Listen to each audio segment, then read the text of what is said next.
With a Session Daily Update, I'm Chris Carpenter. The House is set to gavel in shortly. House File 12 is the lone agenda item before the body this afternoon. Sponsored by Representative Peggy Scott, House File 12 would restrict female sports team participation in elementary and secondary schools to the female sex. I had a chance to talk with Representative Scott about her bill last week. So House File 12 is, first of all, the section of statute that it's in is really been referred to as Minnesota's Title IX. So it's about preserving girls' sports for girls. So what my bill does is says only females, and then we go on to define what a female is, which is kind of sad that we have to do that in this day and age. But so we define female, and then we say that only females can play girls' sports. It's that simple. Okay, why is it important? It's important because women fought for a long time to get Title IX. For many years, decades, we were sidelined when it came to sports. And so thanks to many women before me that fought for Title IX, we had this ability then and this opportunity to participate in sports with other women and compete with other women and other girls. And so we want to preserve that for current and future generations. We know that there's a difference between the strength, the muscle mass, the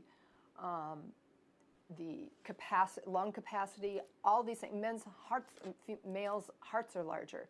There's so many differences between men and women that make having a man compete against a woman a huge competitive disadvantage. It's unfair, it's unsafe. We've heard reports of women across the country and across the world really being injured by males competing against males. And so we want to protect our women and our girls. And just finally, I'm sure there's going to be some disagreement on the House floor. What do you say to folks that disagree with this proposal? This is common sense. 80% of the people understand that there is a competitive disadvantage for women and that women should have and maintain their own lane in sports. Representative Sidney Jordan is the DFL lead for the House Education Policy Committee and a bill opponent. House File 12 is a bad bill. This is a bill that singles out trans children to be bullied by adults in this chamber, and that's wrong. This is a bill that would prevent trans children and trans girls specifically from playing on the sports team that matches their gender identity. Trans girls are girls, period, and they should be playing on girls' sports teams if they want to participate in school sports. And this bill would close that door and prevent them from playing sports. And sports are great for kids in school, especially girls. There's a lot of study that shows that many young athletes, especially girls, grow up to be our future leaders. They succeed in business, they succeed in government. Closing these doors means that these students are not going to have the opportunity to move their body and make friends and do all of the things that make school sports so important. And how do you think the debate will go on the floor? You know, the debate will definitely happen. We Democrats will make sure that we are sharing this story, and we're not going to let this bill become law. For a nonpartisan breakdown of House File 12 and other bills making their way through the House, check out our Session Daily coverage on the House website at house.mn.gov/sessiondaily. That's all for now. Coverage of today's House floor session is next.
The House will come to order.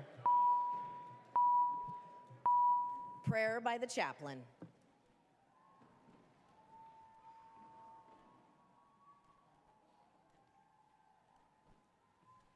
Buju Ninindwe Magani Dug Nagamo Mayangin and Dishnakaz, Wabashashian Dodam, Ojibwe Koyendao, Dishnisho Madeo, Madewana Koyendao. So what I said is, greetings, my relatives. My name is Singing Wolf, and I'm an Ojibwe woman, and I'm from the Martin clan, second degree Madewan, and also one of the head water women. I'm going to just sing a prayer blessing, and I'm going to explain to you what I'm going to sing, since you may not be fluent in Ojibwe. First, we recognize and say thank you to the eastern direction, Wabanung, and that's where the sun rises every day, the life comes from. And then the south, Jawanung, and that's also where Ziguan, the spring, comes from.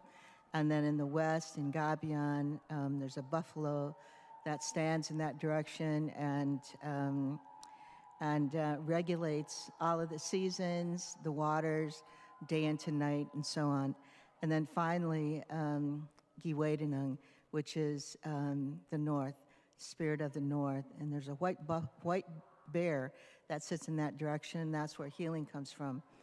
And then finally, thank you to the earth, where all life comes from, and Ishpaming, the universe.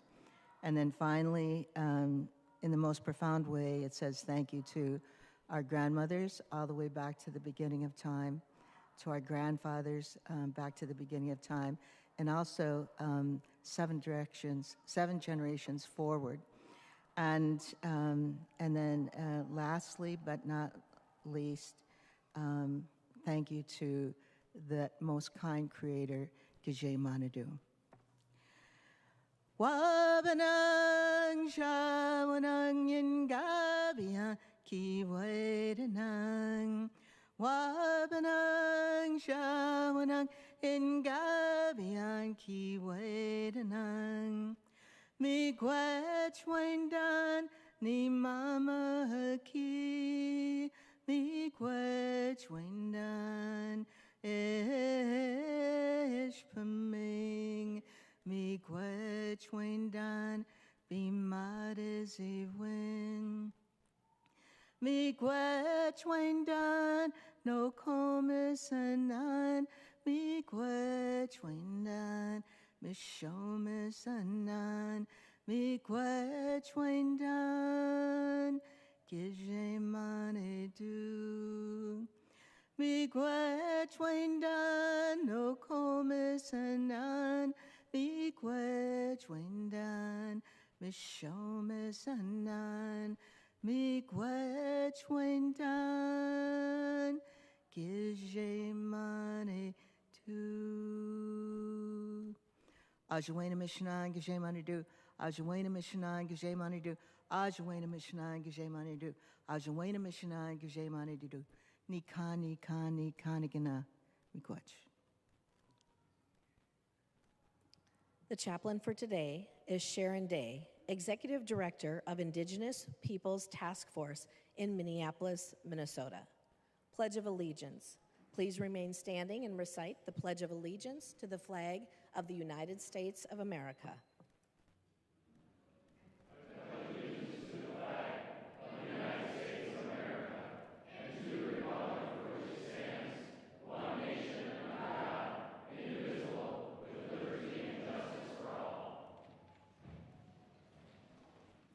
The clerk will take the roll.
of the members participating remotely.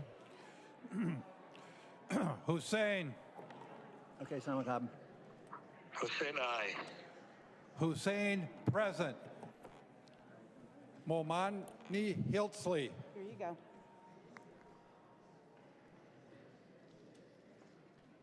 Go ahead, Hilda. Momani Hiltsley, present. Momani Hiltsley, present.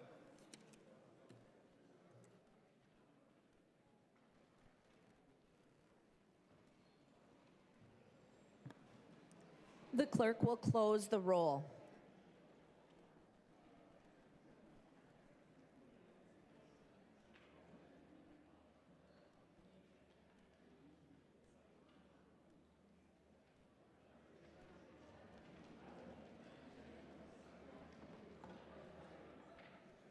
A quorum is present.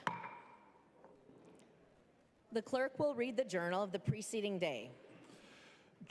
Journal of the House 94th Session 2025, 7th Legislative Day, St. Paul, Minnesota, Thursday, February 27th, 2025. If there is no objection, further reading of the journal will be dispensed with, and the journal will be approved as corrected by the chief clerk.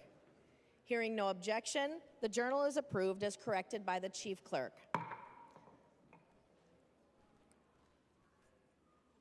Comparison reports. A copy of this order of business is online. If there is no objection, the motions will prevail. Hearing no objection, the motions prevail and substitutions will be made.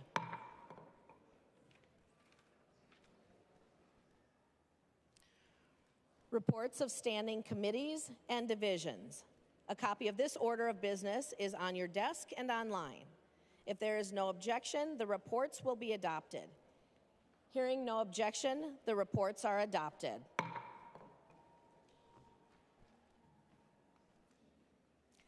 Second reading of House files. Second reading, House File number 13. Second reading. Second reading, House File number 28. Second reading. Second reading, House File number 124. Second reading. Second reading, House File number 129. Second reading. Second reading, House File number 924. Second reading. Second reading, House File number 931. Second reading. Second reading, House File 944. Second reading. Second reading, House File number 977. Second reading. Second reading, House File number 1063. Second reading. Second reading, House File number 1247. Second reading. Second reading, House File number 1253. Second reading. And second reading, House File number 1329. Second reading. Second reading of Senate files. Second reading, Senate File number 571. Second reading.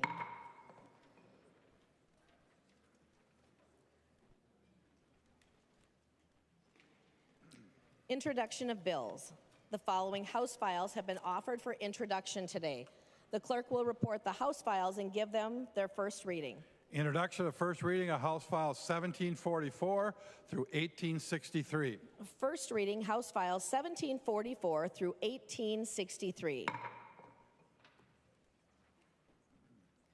Messages from the Senate. Message from the Senate. Madam Speaker, I hereby announce the passage by the Senate of the following Senate file herewith transmitted. Senate File number 823, an act relating to transportation. The message is signed Thomas S. Bodern, Secretary of the Senate. First reading of Senate files. First reading of Senate File number 823, an act relating to transportation. The bill is being referred to the Committee on Transportation, Finance, and Policy.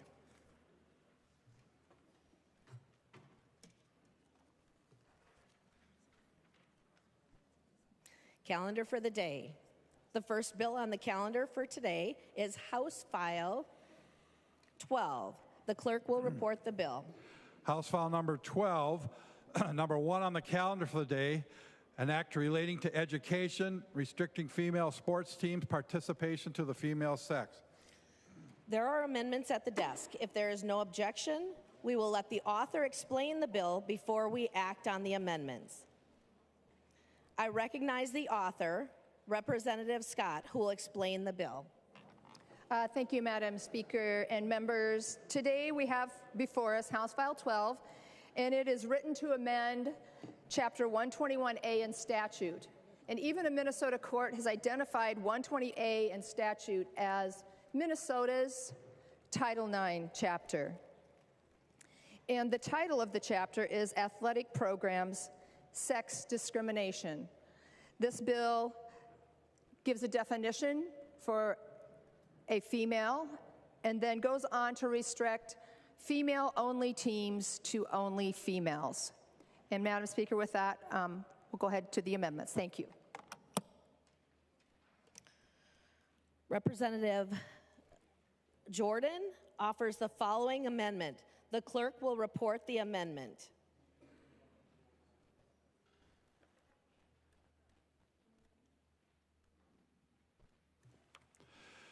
Jordan moves to amend House Bill number 12, the first engrossment.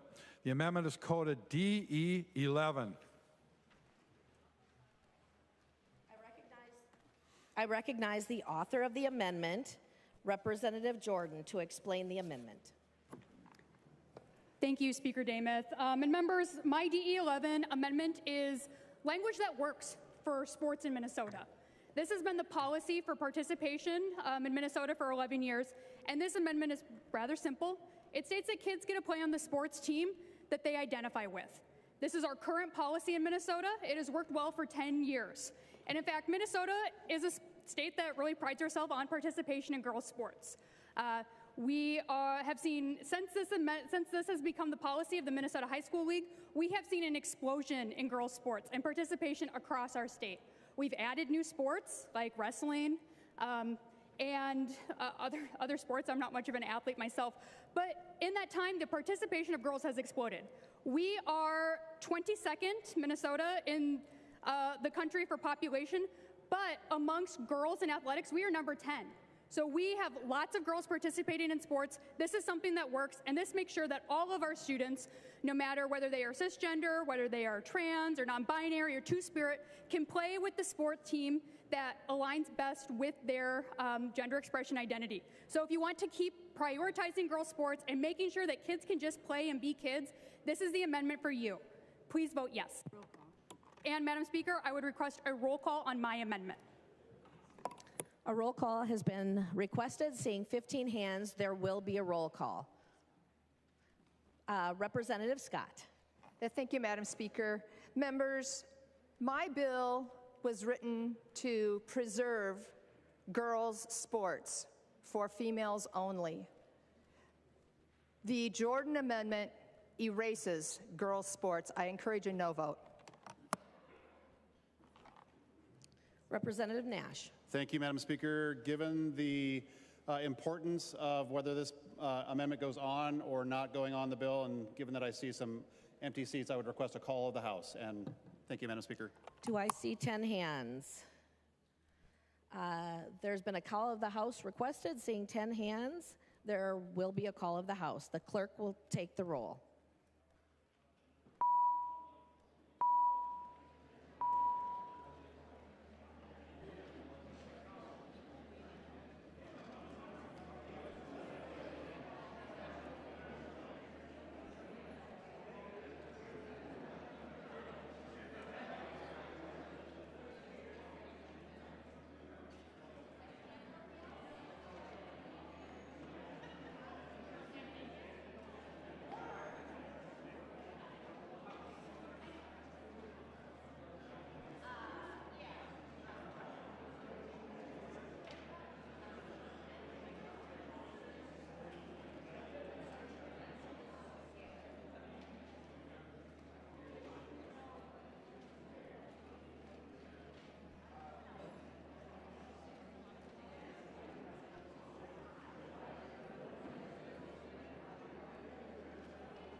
call the names of the members that are participating remotely. Hussein. Ready? Here you go. Hussein, present. Hussein, present. Momani Hiltsley. Here you go, Hulda. Momani Hiltsley, present. Momani Hiltsley, present.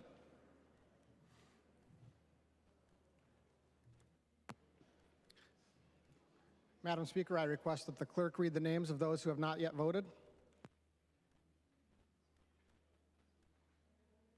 Everyone has voted, and the clerk will close the roll.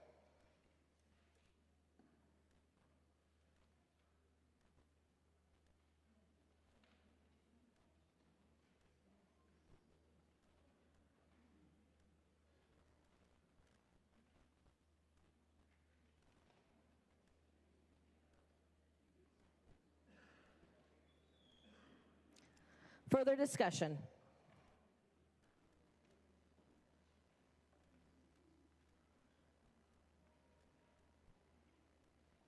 I recognize the member, Representative Curran. Thank you, Speaker. I rise to request a yes vote on this DE11 amendment. And first, to the queer, trans, non-binary, two-spirit communities, you are seen, you are respected, you are worthy of joy and success. You have done absolutely nothing to invite this political fight, and Democrats in Minnesota have your back. The underlying bill is unconstitutional. This DE amendment is in alignment with basic human rights established in the state of Minnesota and current practice that has served students, families, and schools quite well. The DE11 codifies each student's right to equal access without discrimination.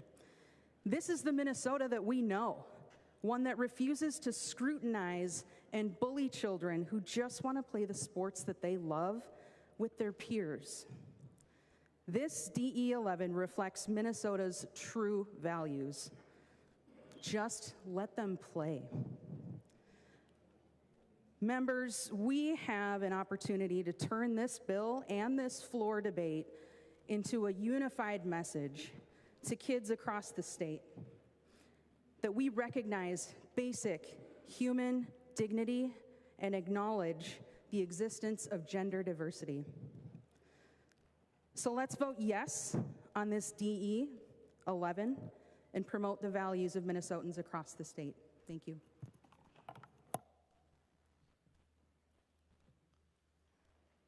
Further discussion?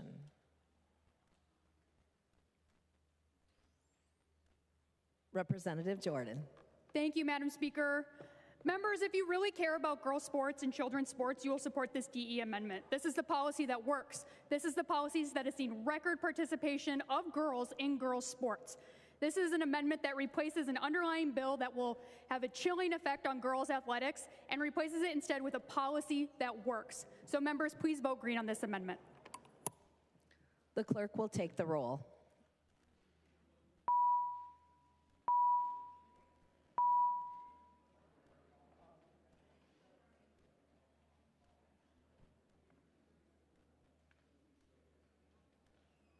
The House is under call.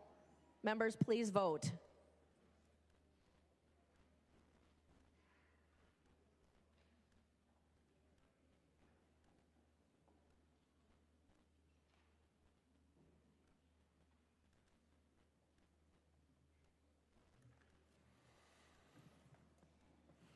The clerk will call the names of the members participating remotely. Hussein. Go ahead. Hussein, aye. Hussein, aye. Momani Hiltsley. Momani Hiltsley, aye. Momani Hiltsley, aye.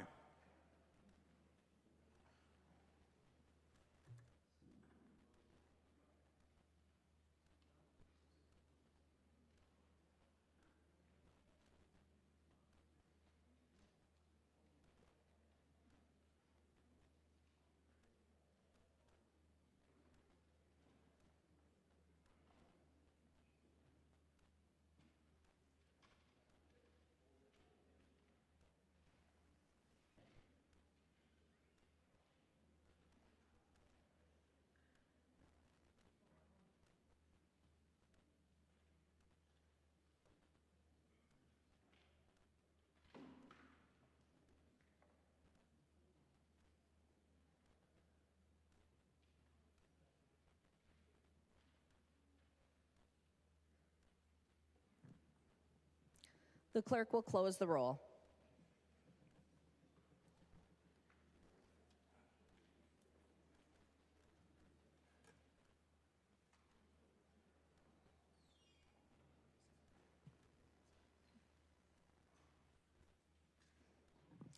There being 66 ayes and 67 nays, the amendment is not adopted. Representative Niska. Thank you, Madam Speaker. I move that the call of the House be lifted. Representative Niska moves that the call of the House be lifted. All those in favor, aye. Aye. Any opposed, nay. Motion is lifted. There's an amendment at the desk. The clerk will report the amendment. Falconer moves to amend House Law number 12, the first engrossment. The amendment is coded A3. I recognize the member from Hennepin, Representative Falconer. Thank you, Madam Speaker. Thank you, members. My amendment is to protect our kids from unnecessary and invasive medical examinations. As a coach for high school sports and as a parent of a high school athlete who is non-binary, I have a lot of problems with this bill. This amendment addresses only one of those problems. The author's own testifier, Dr. Pullen from the Christian Doctors and Dentists Association, said in committee that one of the mechanisms to enforce this bill would be that girls have to prove their sex by having to go to a doctor for a medically unnecessary anatomical exam of the reproductive system. Really? That's what we're legislating here today. And indeed, this was in the original language of the author's bill before it was removed by amendment in committee. However, still, this intent is still enforceable. But rather than writing the words down here, it's up to school districts or the high school league to come up with their own policy. The author had mentioned as such in committee. Well, I can't think of another way when a child's eligibility is challenged due to questions on their sex, how that could be proven. What are we doing here? Let's step back for a second and look at this from a holistic point of view. Girls and women in our society already face a higher level of scrutiny on their physical appearance than men do. And we only have to look to Utah, where recently an athlete was challenged for her eligibility because someone thought she looked too much like a male, so obviously must have been trans, which, besides being hateful, hurtful, and horrible to do to a child athlete, this public process subjected her to public backlash, where she's had to incur special police protection from the hateful and violent extremists that support legislation like this. The message this bill sends is that girls, sure, you can play sports, and yeah, we want you to be good and have fun, but if you're too good, if you jump too high, if you run too fast for too long, if you have more muscles than the stereotypical female has, well, you're obviously cheating. We should challenge your eligibility and force you to prove what reproductive organs you have. The effects of this bill are that if girls are too good at sports, something's amiss, and we must find out via medically unnecessary, invasive, and very personal examination. That's just gross, and it's just wrong. And this is what my amendment is trying to address. However, it's obvious that given the secondary amendments that have been filed, it is clear that the central concern will not be addressed in the way that needs to be addressed to adequately protect our kids. So rather than weaken the protections I am offering in my amendments, I move to withdraw the amendment. The amendment has been withdrawn.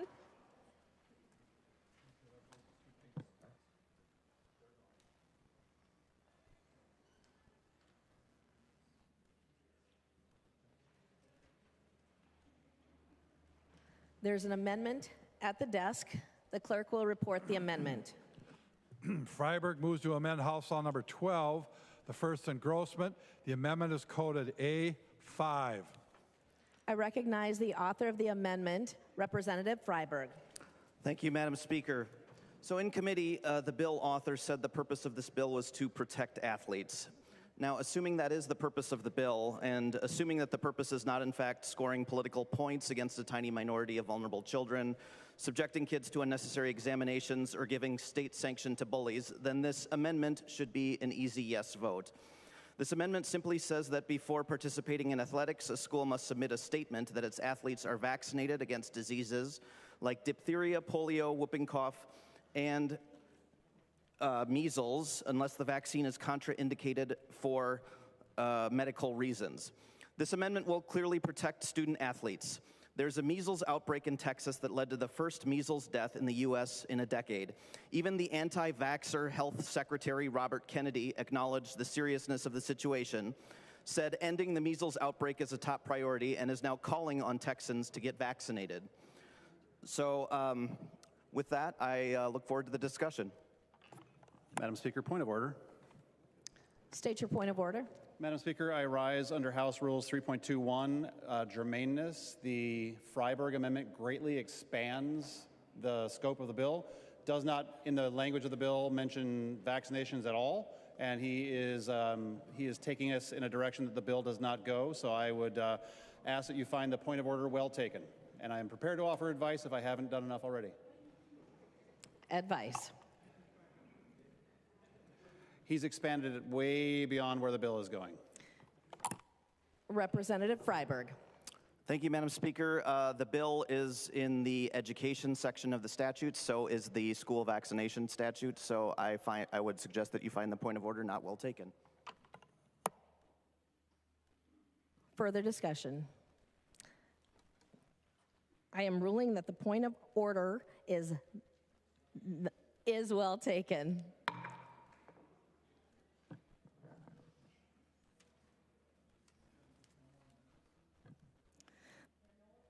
There are no more amendments at the desk. The clerk will give the bill its third reading. Third reading, House File number 12. Third reading.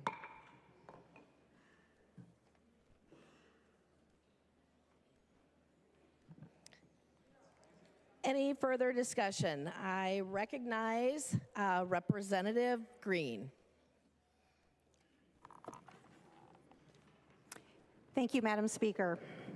Members, I want to just take a moment and I want all of us to imagine a 5-year-old little girl, carefree, joyful, playing in a soccer game in front of spectators, and she scores a goal. Now, I want you to imagine that same little girl, maybe your daughter, when she learns that someone from the crowd has pointed her out to evaluate her, to question her body, her very existence. And now, instead of practice, she must head to the doctor's office and succumb to expensive and invasive medical testing just to prove herself. And it doesn't matter who points her out, coach, parent, spectator, a kid from the other team, a kid from her team. They are all strangers to her, strangers with zero stake in her well-being. HF 12 gives the legal right for this to happen to all of our daughters, trans or not. And it was confirmed in committee that this legislation legally allows for this exact scenario to play out. And I know that because I asked the author myself. I asked directly, does this bill give anyone at any time, for any reason, the legal right to question a girl's gender identity as young as 5 years old? Her answer, yes. Let that sink in. This legislation, by design, invites any person to demand a sex check for any girl athlete whenever they feel like it. It is not a simple bill. And where's the oversight? There is none. For elementary age girls, physicals aren't required to play on the 4th grade girls volleyball team at a private Christian academy or on a community ed Pee Wee girls soccer team, both educational institutions outlined in this bill. So how does this work when no physicals are required to play? Who handles it when there is a sex check demand from a spectator? The 14-year-old ref? The dad coach? The head pastor? What enforcements are used when a 3rd grader has to submit, by law, to intrusive medical testing? Who is overseeing the safety of this child? And at the secondary level, the Minnesota State High School League oversees and sanctions a wide range of sports for high school students, but not all, like ultimate frisbee or mountain biking. So who has official oversight of these girls and these teams? How does that work? Who is accountable to our girls? Who manages all the accusations? As a mother of 2 daughters, a former and current varsity athlete, I will tell you how this works. This bill creates a path for intense scrutiny and harassment for the 200,000 Minnesota girls who currently play sports ages 5 through 18. This bill puts all girls at risk. House File 12 is as absurd as it is predatory. So again, if this bill passes, a 5-year-old girl playing soccer, no matter her gender, will be forced to prove what genitals she has at the will of any stranger. How incredibly harmful and shameful. Thank you, Madam Speaker. I recognize the member from Olmsted, Representative Liebling. Thank you, Madam Speaker and members. Well, Madam Speaker, I rise to move that House File 12 be re-referred to the Committee on Judiciary and Civil Law. So the Minnesota Human Rights Act, I think most members would know, falls squarely within the jurisdiction of the Judiciary Committee. And this bill really impacts and, in fact, kind of creates an exception to the Minnesota Health Records Act. It's kind of has a confusing interaction with the act, as a matter of fact. I think there's, in one respect, you could say that the bill kind of bootstraps a new definition of sex into the Minnesota Health Records Act. Very clearly, though, this bill, even though it doesn't mention the Minnesota Health Records Act, it says notwithstanding any law to the contrary. Well, it's pretty clear what law would be to the contrary. And we have a lot of times on this floor or in committee, we have bills that go through that impact the Data Practices Act, also very squarely within the jurisdiction, and in fact by rule within the jurisdiction of the Judiciary Committee. And kind of bipartisanly, we complain when Chapter 13 isn't mentioned, and people try to get around the jurisdiction of the committee by not mentioning Chapter 13, even when they're trying to make changes to the use of data. This bill is no different. Even though it doesn't mention the Minnesota, the Act, the Human Rights Act, it definitely applies to that act. And so, Madam Speaker, this bill needs to go to the Judiciary Committee. Thank you. And I would request a roll call. Roll call being requested, seeing 15 hands, there will be a roll call. Further discussion on the motion to re-refer, I recognize Representative from Hennepin, Representative Frazier. Thank you, Madam Speaker, and I rise to support this motion by my colleague. So Minnesota has long been a leader in practice in protecting human rights, ensuring that all people, regardless of who they are treated with dignity, fairness, and respect. Our state's Human Rights Act is one of the strongest in the nation, explicitly prohibiting discrimination based on gender identity. This bill, which seeks to bar transgender students from participating in sports consistent with their identity, is not just a matter of athletics. It is a direct attack on the humanity of young transgender Minnesotans and a blatant violation of the principles enshrined in our Human Rights Act. When we legislate exclusion, we are sending a cruel and dangerous message to some of our most vulnerable students, that they do not belong, that their identities are not real, and that their rights are somehow up for debate. This is why this bill must be referred to the Judiciary Committee, because it is not simply a matter of sports regulation, but a fundamental question of civil rights, equal protection, and our obligations under the law. History has shown us what happens when government decides that certain groups of people should be excluded from full participation in society. Minnesota has been on the right side of history before, protecting civil rights, and when others sought to strip it away. We must do so again now. Referring this bill to Judiciary Committee is not just a procedural decision, it is an acknowledgement that we take our laws, our own values, and the dignity of all Minnesotans seriously. With that, colleagues, I urge a yes vote on this motion. I recognize the member from Ramsey, Representative Feist. Thank you, Madam Speaker. I rise today to share my colleagues' concern that this bill did not go through the Judiciary Committee. That is because, as my colleague said, the Minnesota Human Rights Act protects, in relevant part, full and equal utilization of public educational institutions without discrimination based on sex and gender identity, and declares that this access to be a civil right. I received an email from a constituent who has a daughter who is transgender that really brought home to me the impact that this legislation would have on our communities and on our children. And I'd like to read a bit of that email with her permission. And she gave us some good advice here in the legislature. She recommended against a reactive approach to the concerns raised by this bill. She wrote, "Let's instead create a framework that becomes the model for other states. Let's be leaders and not followers.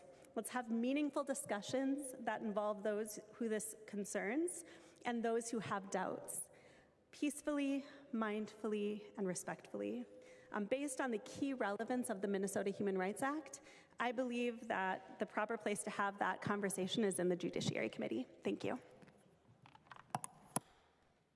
I recognize Representative Scott. Thank you, Madam Speaker. And members, House File 12 has two citations, 121A.04 and 128C.02. It does not have any Chapter 13 citations, and it does not have any human rights citations. Members, this bill does not need to come to judiciary. This is strictly an education fitting bill as shown by the title of the bill. Please vote no. Representative Liebling. Thank you, Madam Speaker. And Representative Scott, I think when I made some of my opening remarks, you might have been busy there, but one of the things that I said, which was really kind of for your ears, is that the lack of a citation to the proper statute is not determinative. So you and I both complain sometimes when other members try to skip the jurisdiction of our committee by not mentioning Chapter 13, for example, and they just try to do something with data without giving the citation. And we both complain about that. And then here today, I'm really disappointed to hear you actually doing the same thing with your own bill.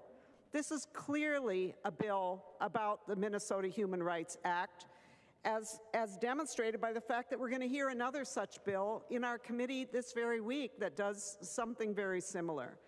So by failing to mention it, it does not change it. It's just a disguised attempt to try to not have it come to the Judiciary Committee where the bill belongs. So I urge members to vote yes on the motion to re-refer. Representative Scott. Thank you, Madam Speaker. Representative Liebling, I did hear you the first time that you stated this, and my statement remains the same. The only time a bill is required to come to our committee is if it has a Chapter 13 citation. This does not. Nothing in this bill changes anything about the way student data is treated now. Nothing. Members vote no.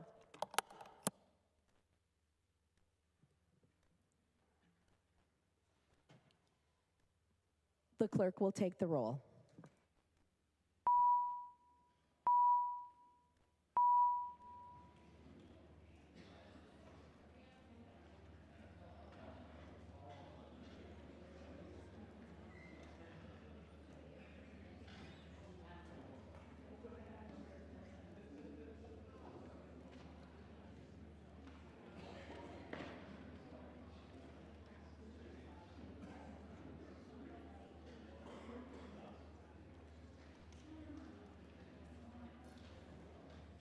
The clerk will call the names of the members participating remotely.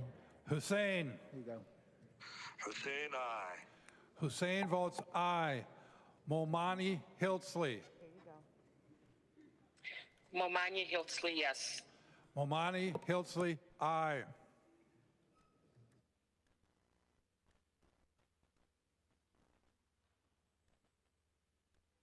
The clerk will close the roll.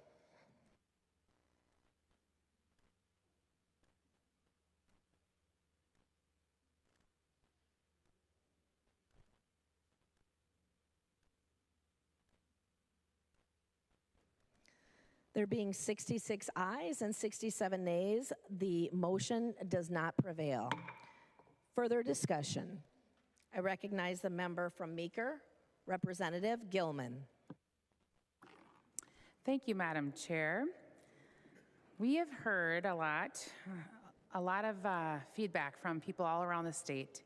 And tonight, or today, it's not even tonight, I'd like to just share a few emails that I've received here from some concerned folks around Minnesota. So this is from Kathy in Anoka. As an advocate for fair treatment for female athletes, I believe in preserving female sports teams. Integrity is crucial. These teams offer younger women opportunities to compete, develop leadership, and build confidence in environments designed for their biological and physical differences. Those who are born as males are endowed with larger and more powerful bodies that will possibly be allowing them to win, could endanger females on the teams. Biological females playing against or with males lead to unsafe physical environment and robs girls and their teammates of the opportunity to grow as female athletes and leaders. A concerned dad, Scott. I have one daughter that plays volleyball and another daughter that plays basketball. I have concerns for both of their safety as biological males have both height and strength advantages. I've seen videos of girls getting hurt and worry that this could happen to them. Allowing biological males to compete in female sports creates an uneven playing field, undermining the hard work of young women. Keeping separate teams based on sex ensures equal opportunities and recognition for female athletes. Joy from Coon Rapids.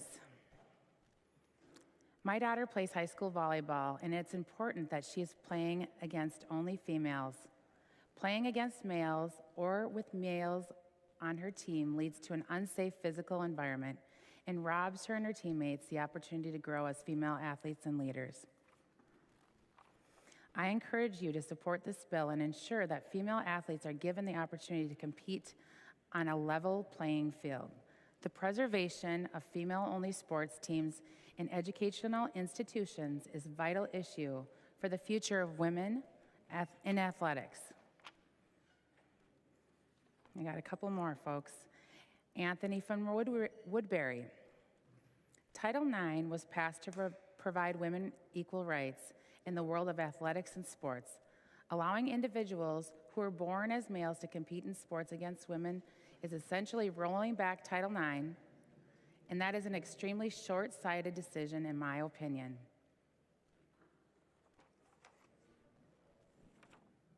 All right, Dan from Sartell. I have 5 sisters. Several of my older siblings had no opportunities for organized competitive sports in high school. The 2 benefit from Title IX and enjoyed sports in high school and college. IMO transgender athletes deride the original intent and principles of Title IX. A male who transitions to female has a distinct biological advantage over females. Not fair. As a father of a gay son, I fully support him and his life choices. I cherish my son-in-law and enjoy visiting with and traveling with both of them. But I simply do not believe a biologically born male can fully transition to female, regardless of surgery or hormonal treatments. Again, House File 12 is about fairness, safety, and preserving girls' sports in Minnesota. Thank you. I recognize the member from Hennepin, Representative Joachim. Thank you, Madam Speaker. Members, some of you may not know this, but a lot of you do. I love to talk about Jock and our 3 kids. Parents like to celebrate their children's successes and then tell everyone who will listen all about them.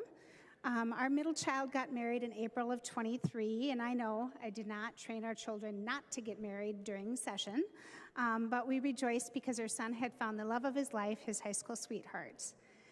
We are also blessed to have our 2 other children getting married this year to their people, and we're so very excited, our youngest in July and our oldest in September.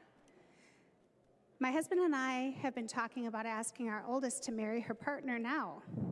You see, we are worried because our daughter is marrying the love of her life, who happens to be a woman. Legislation like the one we have before us today makes me very worried about what's next. Because members, this is where it starts. With little things like telling your child you don't want them to play with Susie down the street. You tell your child they can't because I just think there's something wrong with that kid. This is where it starts, and inch by inch it continues. You complain to your spouse about the Johnsons living in your neighborhood. You say, I don't care if they were here before us. It's our neighborhood now. This is where it starts. Slowly looking at the person in front of you and thinking that they are less than. Telling your child, I don't like it that Susie goes to your school, and I really don't like seeing the Johnsons at the grocery store. They should just stick with their own kind. This is where it starts. Looking at your neighbor and thinking they don't deserve to share the same public places that you do. This is where it starts, and step by step it continues. I think the Johnsons and their kind should just move. Maybe we should send them to that small city on the other side of the county. That way they're in one place where we can keep an eye on them. This is where it starts.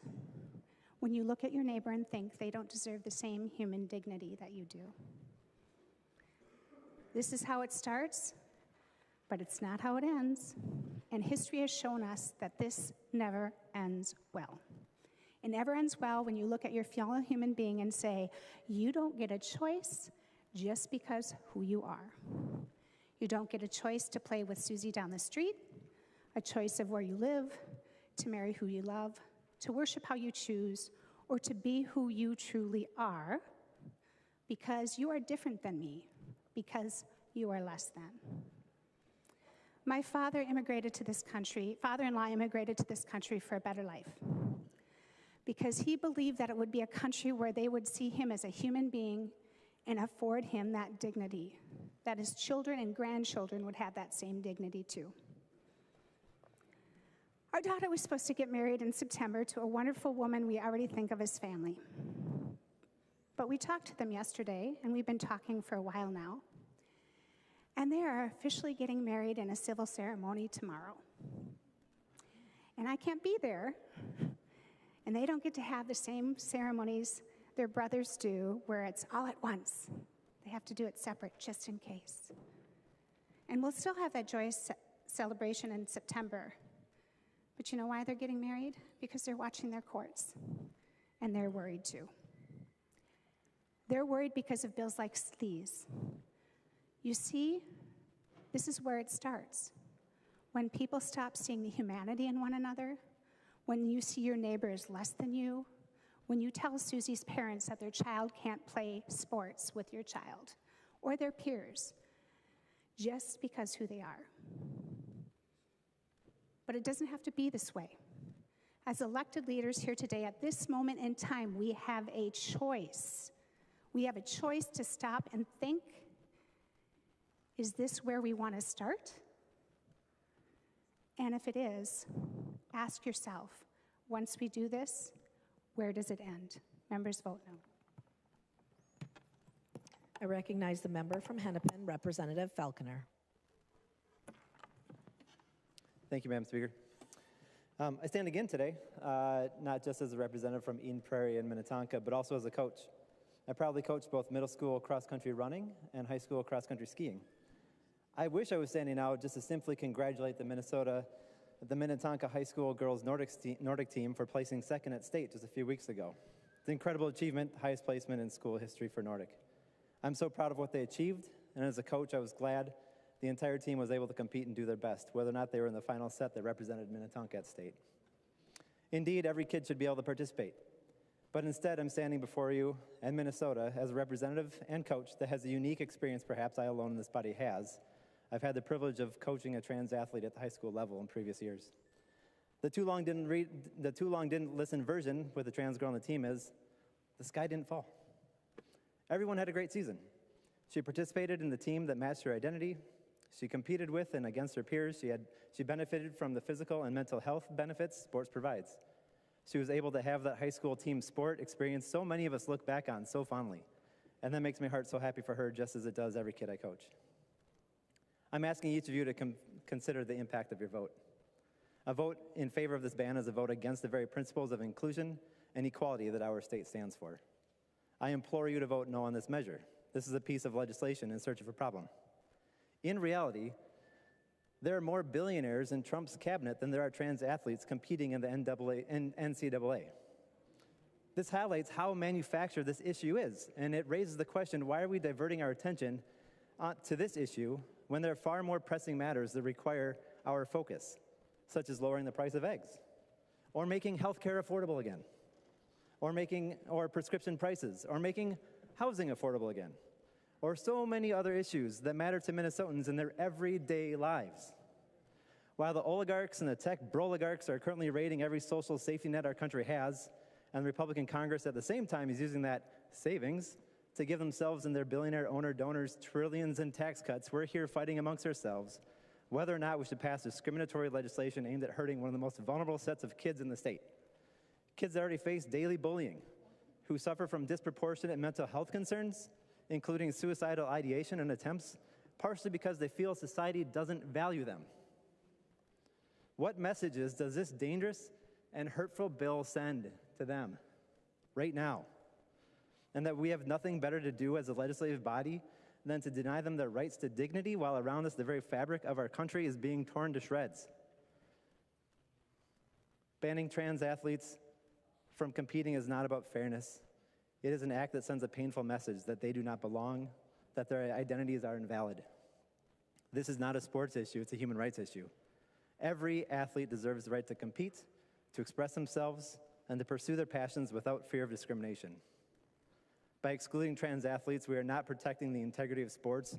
We are undermining the very principles of teamwork, respect, and unity that sports embodies, and that teaches our youth that they will carry forward into adulthood. As lawmakers, and for some of us as coaches, we have a responsibility to foster an environment of respect and support. As a coach, and we go through a specific training every 3 years or so on this, our role extends beyond teaching the skills of the sport. It involves nurturing character and instilling values of empathy and kindness to their teammates, to their competitors, and to everyone around them in their lives. We should all be setting examples for our young athletes and all people of Minnesota, showing the importance of inclusivity and the strength that comes from diversity. In closing, I urge all of you to vote against this hateful ban on trans athletes. Let us advocate for policies that embrace inclusivity and support our youth in their pursuit of sports. Together, we can and we should ensure that every athlete, regardless of their gender identity, feels welcome, supported, and empowered to shine on and off the field. As a first-time legislator, I have to admit I'm fairly ashamed at what this body has chosen to focus on today. At a time when our president is being dog-walked by the world's richest person, tearing down and dismantling our government, turning their so-called efficiencies into trillions in tax breaks for his billionaire buddies.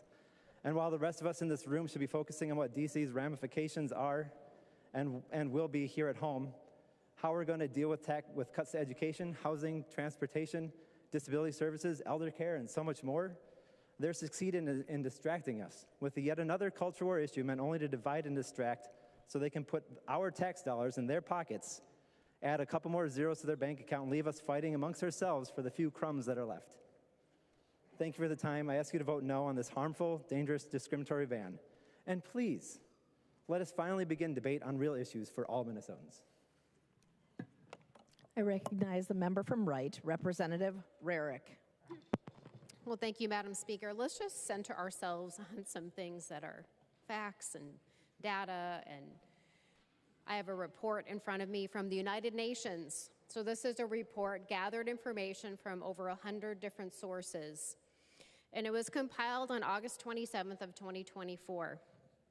It's titled, Violence Against Women and Girls, Its Causes and Its Consequences. It goes into a lot of different things, but for this discussion today, let me focus on certain items, as in biological males and girls' sports. And it has a lot to say about that. Under the category of manifestations of violence against women in girls' sports, the very first topic is physical violence. Physical violence.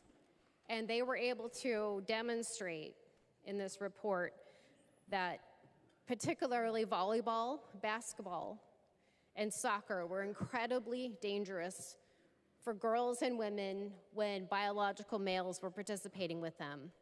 And what was the result? There were knocked out teeth, concussions resulting in permanent injuries, broken legs, and skull fractures. One study that they had looked at even asserted that when you have non-professional athletes and you compare about the same size man to woman, the punching power was measured at 162% more for the men. So same size, same composition essentially. A man can punch a woman 162% more powerful than a woman on a woman. And I'm sure we saw that recently. Exclusion from sports, the next category. Very interesting, because what they found was that girls and women actually self-excluded themselves for what? For fear of physical violence and injuries. So we have women and girls around the world that are so afraid of competing with biological men that they are dropping out of sports. That's what this report is saying. And how does that also play out? Let's look at the opportunities. The opportunities lost. Through March 30th of 2024, 600 female athletes lost 890 medals across 29 different sports to men. So yes, this is happening. Yes, women are losing and men are winning in women's sports. Biological men are winning. So 600 female athletes lost 890 medals across 29 different sports, they found. And again, this was only 100 or so submissions around the world, so I'm sure it's very low. Male athletes have specifically attributed to various sports that they have higher testosterone levels, they have more power, and even it said that even pre-puberty they have advantages. Let's go on to the next category. Sexual assault and violence. And the report says that removing single-sex spaces in sports may also increase the risk of sexual harassment, assault, voyeurism, physical and sexual attacks in unisex lockers and toilets. And it goes on. I've spent my 13 years of legislative career here protecting victims of violence. That's what this bill does. Psychological violence is the next category. The knowledge of female athletes may be competing against male athletes in female sports, including males that identify as female or male that have specific XY differences in sex development, causes extreme psychological distress due to physical disadvantages, the loss of opportunity and fair competition, of educational and economic opportunities, and the violation of their privacy in locker rooms and other intimate spaces. It causes severe psychological stress for these female athletes. The next category in this report. This one is the most egregious to me. And it's not because women have their legs broken or their teeth knocked out or they've gotten skull fractures, but even because they can heal from that. But this is what's most egregious to me. Denial of the right of freedom of expression, opinion, and assembly. Women are being silenced. Women are being silenced. They are being bullied and harassed into shutting up and letting a biological male compete in their sports.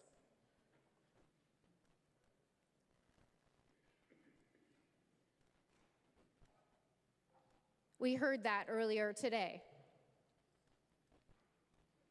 When Riley Gaines was here, she said that she had to have a massive police escort, and she did. I counted at least 8 officers surrounding her. And she talked about how her voice was, people were threatening her life and threatening her voice. This is what the UN is telling us, members, from around the world. That women and girls are being threatened, harassed, and bullied into shutting up and letting biological males and boys compete in their sports. We're not allowed to have a difference of opinion. We're not allowed to say what we think. We're not allowed to say, oh my gosh, I don't want this biological male to play against my daughter, my granddaughter, for fear that she might end up with a skull fracture, a broken leg, her teeth knocked out, a concussion, because these things are happening.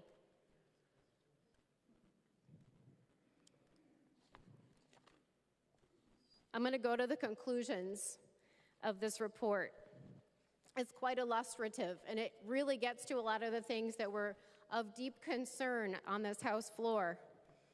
They had a great solution to this invasive medical examination, which doesn't need to be done. It says in the report, produce the original birth certificate to verify the gender. In extreme cases, you could do a buccal swab, but that is rare. It says ensuring that female categories in organized sports are exclusively available to persons of biological sex is absolutely critical. In cases where the sex of the athlete is unknown or uncertain, you can do the buccal swab or produce the original birth certificate. It's not that difficult. It's not an invasive medical procedure. So members, I could not be more proud to stand up and support this bill today. I actually have a 9-year-old granddaughter now that is in competitive swimming. And right now, she does swim against boys. Next year, she will not because puberty sets in.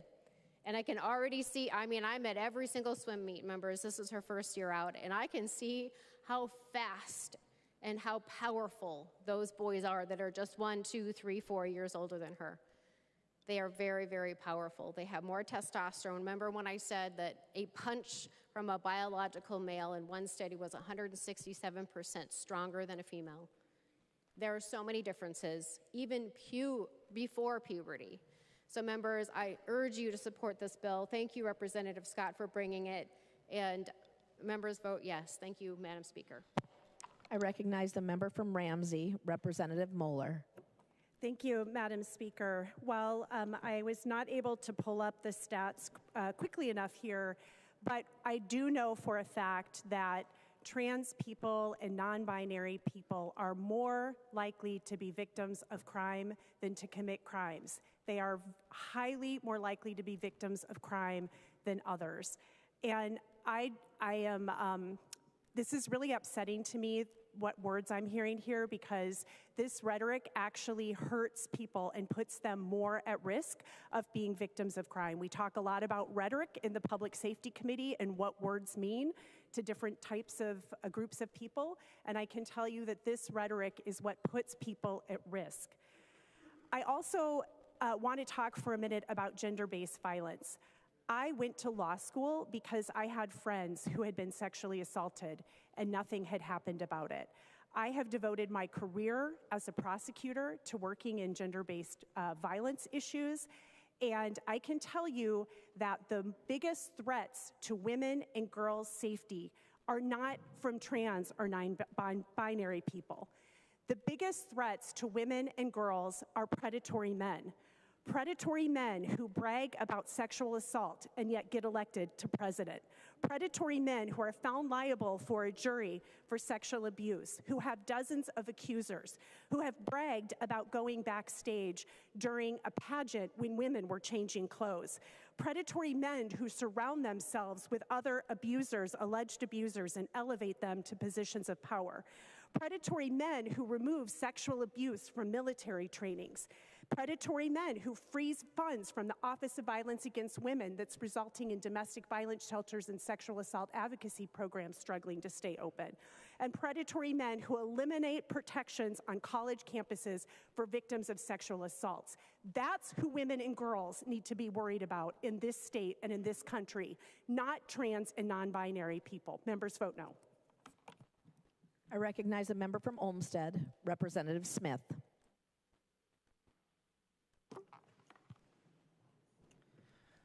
Thank you, Madam Speaker. This bill touts itself as Preserving Girls' Sports Act, which I think is a curious name for a bill that seeks to ban certain girls from playing youth sports.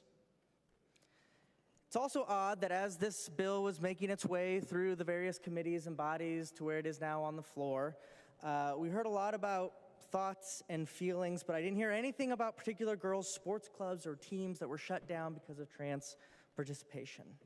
And in fact, as many speakers have already noted, the trans community is a very small member of our population. The NCAA president, Charlie Baker, told a Senate committee in December that there were less than 10 trans athletes in the entire NCAA across all 50 states. Fewer than 10. And yet this is a key bill that is coming before us today, saying that it is preserving girls' sports. But it's not bringing any more funding for girls' sports now that federal cuts are coming to our funding for our schools. No. So I had to ask myself, as I was looking at this bill, as I was thinking about this speech, what is this bill actually preserving? It's not girls' sports. At its heart, this bill is preserving an outdated and harmful kind of gender discrimination. It is stating loudly and clearly that men and women, especially women, must look and act a certain way, must conform to certain attributes and characteristics to be considered real women.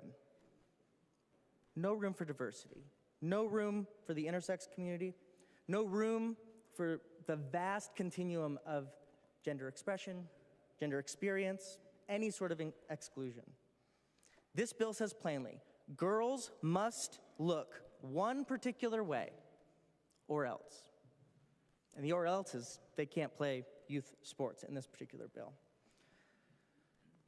And if you don't trust me, if you don't think that that is what this bill is about, believe the bill author. In the Education Policy Committee, when this was brought before the committee, she was asked about the logistics of this bill. And there was question after question, and eventually, after one question, she wanted to give an explaining note on this bill, because we were getting into the weeds.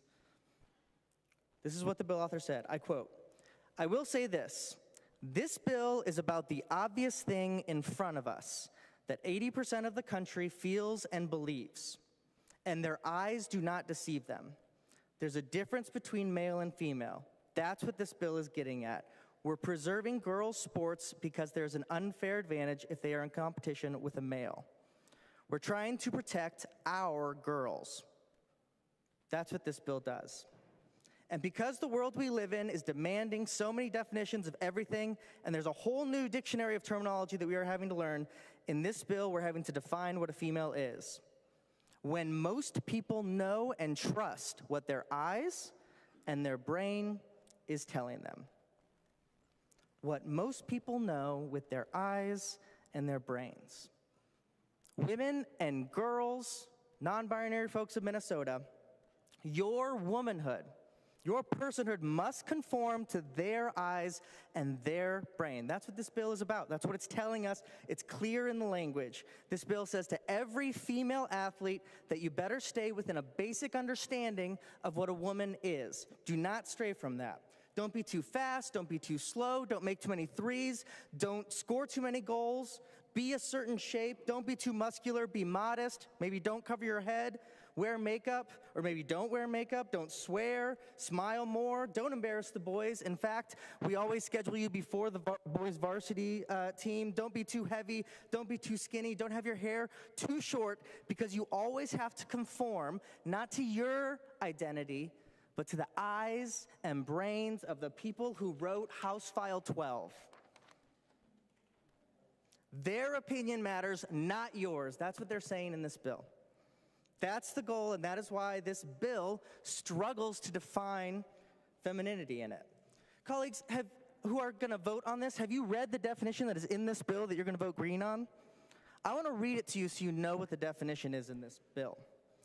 A female is defined as an individual who naturally has, had, will have, or would have, but for a congenital anomaly or intentional or unintentional disruption, the reproductive system that at some point produces, transports, and utilizes eggs for fertilization.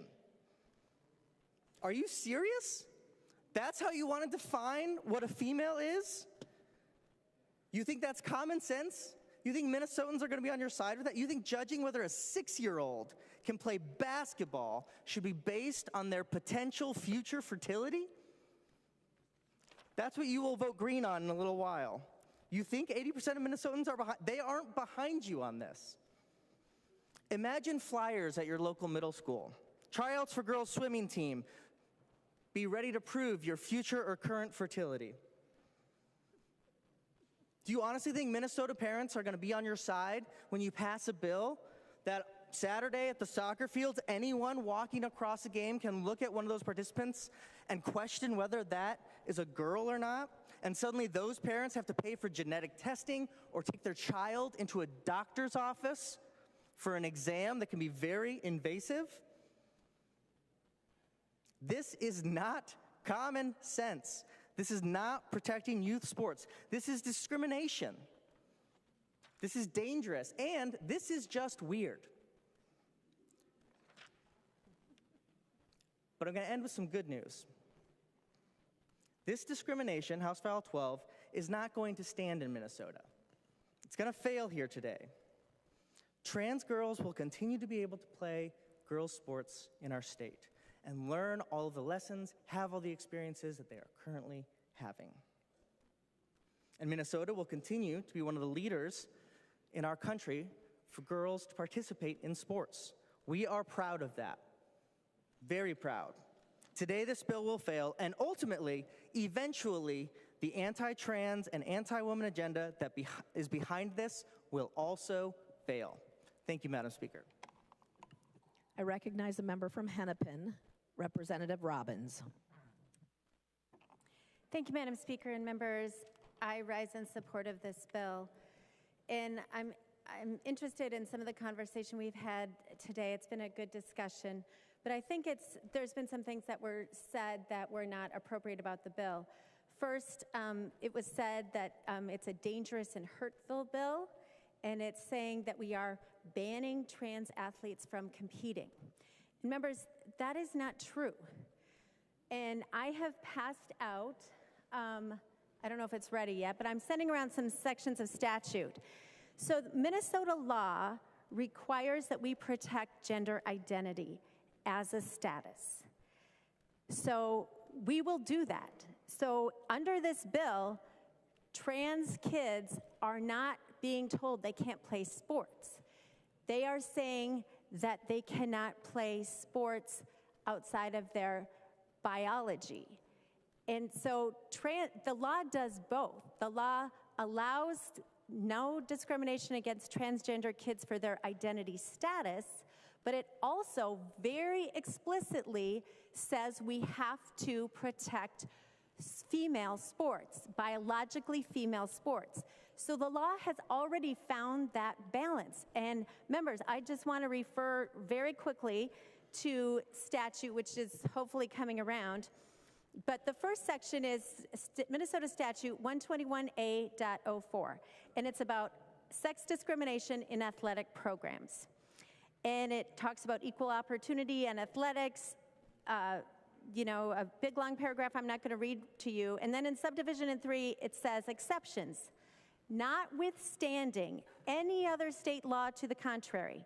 In athletic programs operated by educational institutions or public services and designed for participants 12 years and older in the 7th grade or above, it is not an unfair discriminatory practice to restrict membership on an athletic team to participants of one sex whose overall athletic opportunities have previously been limited. And then there are 2 more sections under this statute.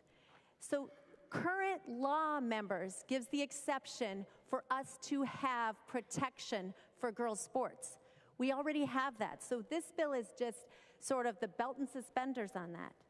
Then another section, Minnesota Statute 363A.23. This is exemptions for education. And in subdivision 2, it's athletic teams. Notwithstanding any other provision of this chapter or any law to the contrary, it is not an unfair discriminatory practice for an educational institution or public service to operate or sponsor separate athletic teams and activities for members of each sex or to restrict membership on an athletic team participation to one sex if the separation or restriction meets requirements of this section. Again, it's already in statute, members. We already have robust language that protects biologically separate sports teams. And that's what HF 12 does. It just reinforces that. And finally, members, in statute 363A.24, this is based on public accommodations. So this is the locker room question. Again, it says, this provision relating to sex does not apply to restricting membership on athletic teams or in a program or event participants of one sex if the restriction is necessary to preserve the unique character of the team, program, or event, and it would not substantially reduce comparable athletic opportunities for the other sex. Sex in statute is defined as biology. Gender identity is something separate, which we also protect. But trans kids can still play in sports. We are not barring them from playing sports. We're saying we are just upholding the law where we have biological-based sports teams. And members, that is what the law already says, and that is what this bill does.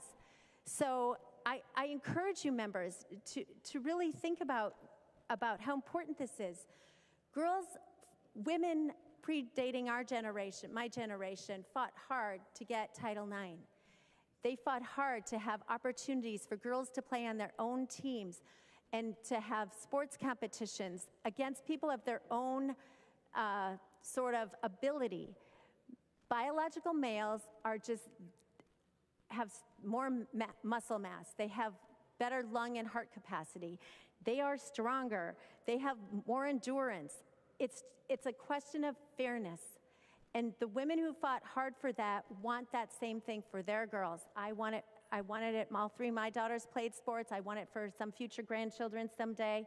And it also preserves women's sports so women can continue to get championships. Women can continue to get records and scholarships and recognition for their athletic ability and not have to give up their podium space or their scholarship because a male was faster or stronger. Members, this is a common sense bill. It's already in statute that we protect sports based on gender. So please, members, or based on biological sex, so please vote green. I recognize the member from Hennepin, Representative Kraft. Thank you, Madam Speaker. You know, listening to some of the comments, I wonder, do you all know any trans people, any trans kids? Think about this for a minute. It's not easy, I think, being a trans person and having this struggle with your gender identity. So you have a kid that has made this difficult decision with you as a parent and decides to transition and become a girl. And they've transitioned their identity.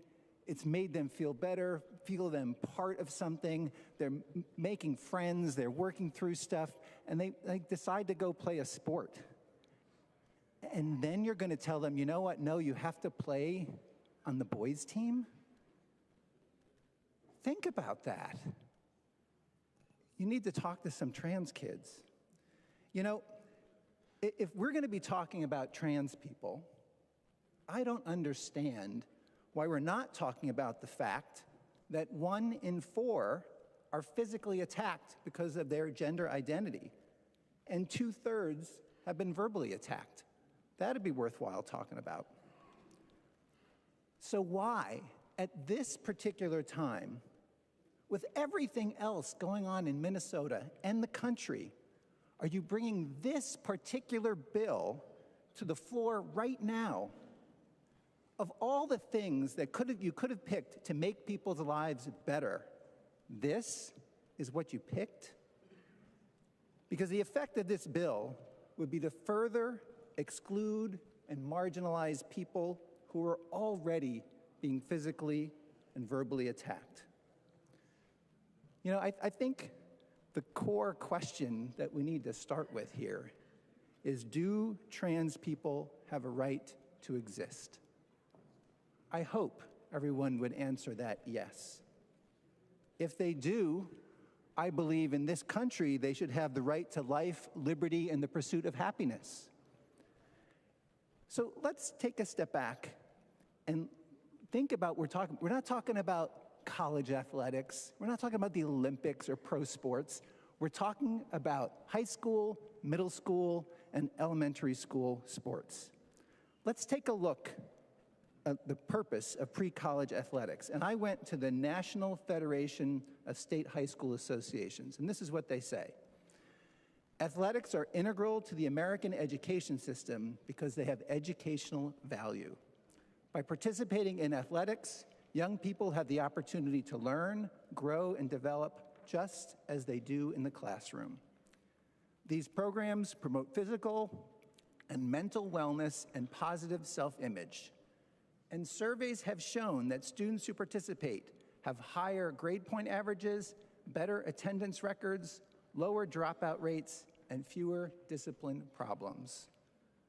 When students were asked why, the answer was often like this response, quote, "I participate on my high school team because they're more than just my team, they're my family, and I don't know where I'd be today without them."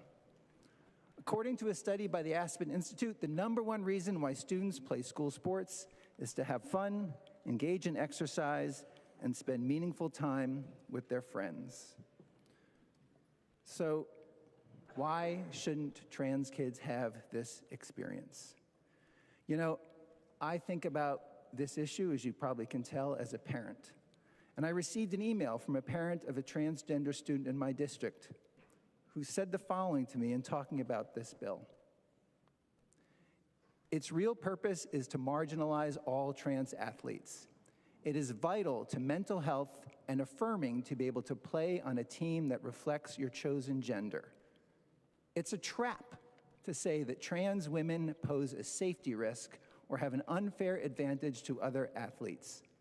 There will always be all sorts of body types, regardless of gender. And actually, this is likely to hurt any cis woman that is blessed by being tall or more muscular, as they will be scrutinized for their true gender. No one would choose to go through the trials of becoming trans just to get an advantage in sports. There are very few athletes that are trans, and the ones that are just trying to live an authentic life. And then in her letter, she included these comments from her trans kid. "My outlook on life has grown substantially more positive, and I can see myself being a part of society in the future, whereas before I could not. Should I have not been able to transition, it would not have been truly me. I have a right to happiness and life, a real and full life, just as everyone else gets to have." Please, please, think about the real purpose of athletics in high schools and middle schools and elementary schools. Think about this as if your kid was trans, and then join me on voting no on this harmful bill. I recognize the member from St. Louis, Representative Kozlowski. Thank you, Speaker and members. I'm standing here, rising again, and sharing, as I have other times, standing up on other bills that have come before us, that as the first of many to come non-binary representatives in Minnesota, and as the only two-spirit representative in Minnesota, but also the country, that's a stark contrast to what we are doing here today and what we're talking about and what we're grounded in. And it's incredibly humbling and grounding that as we started tonight, we were led in prayer by somebody that I hold very dearly, and so does our community, in high regard and look to as a two-spirit Ojibwe elder. You maybe saw me shedding some tears tonight, because for me that was a first, that I wasn't the only two-spirit that I know of in this capital. She also spoke to us in Ojibwe language and shared some words, and one in particular that got me, when they said, "Gijawena-magu." To us, that's a word that we sing in ceremony, the Kanigana. We say, "Odena, Odamen." And that means that you are loved and you are sacred. You are medicine, which is what two-spirit, trans, and non-binary people are, especially our kids. And so I think it's a reminder for us that in a capital that was not only made not for us or by us, but meant to intentionally exclude us. And we've emerged from every attempt by our government, I call our hitman, that has forced to push us down and erase us, that we're still here with a playful wagging of the finger. As politicians and unelected billionaires, from the White House to here in the Minnesota House, we're seeing this doubling down of efforts in an agenda of division, of stoking fear, of stoking harm on our communities. We know that many people say that they just don't know trans or non-binary people, two-spirit folks, that once you get to know us, we're actually pretty great. And I think there's members on your side who spend a lot of time with working on bipartisan bills and just connecting with, that you've gotten to know me and a glimpse into who I am and the communities that I'm here representing. But with over 241 attacks on trans and queer folks, in using the government and courts to bully and blame us for problems that were created by corporate greed on trans people who make up 1% of the population, of people who are not the reason that we can't afford eggs or why our rent is too damn high.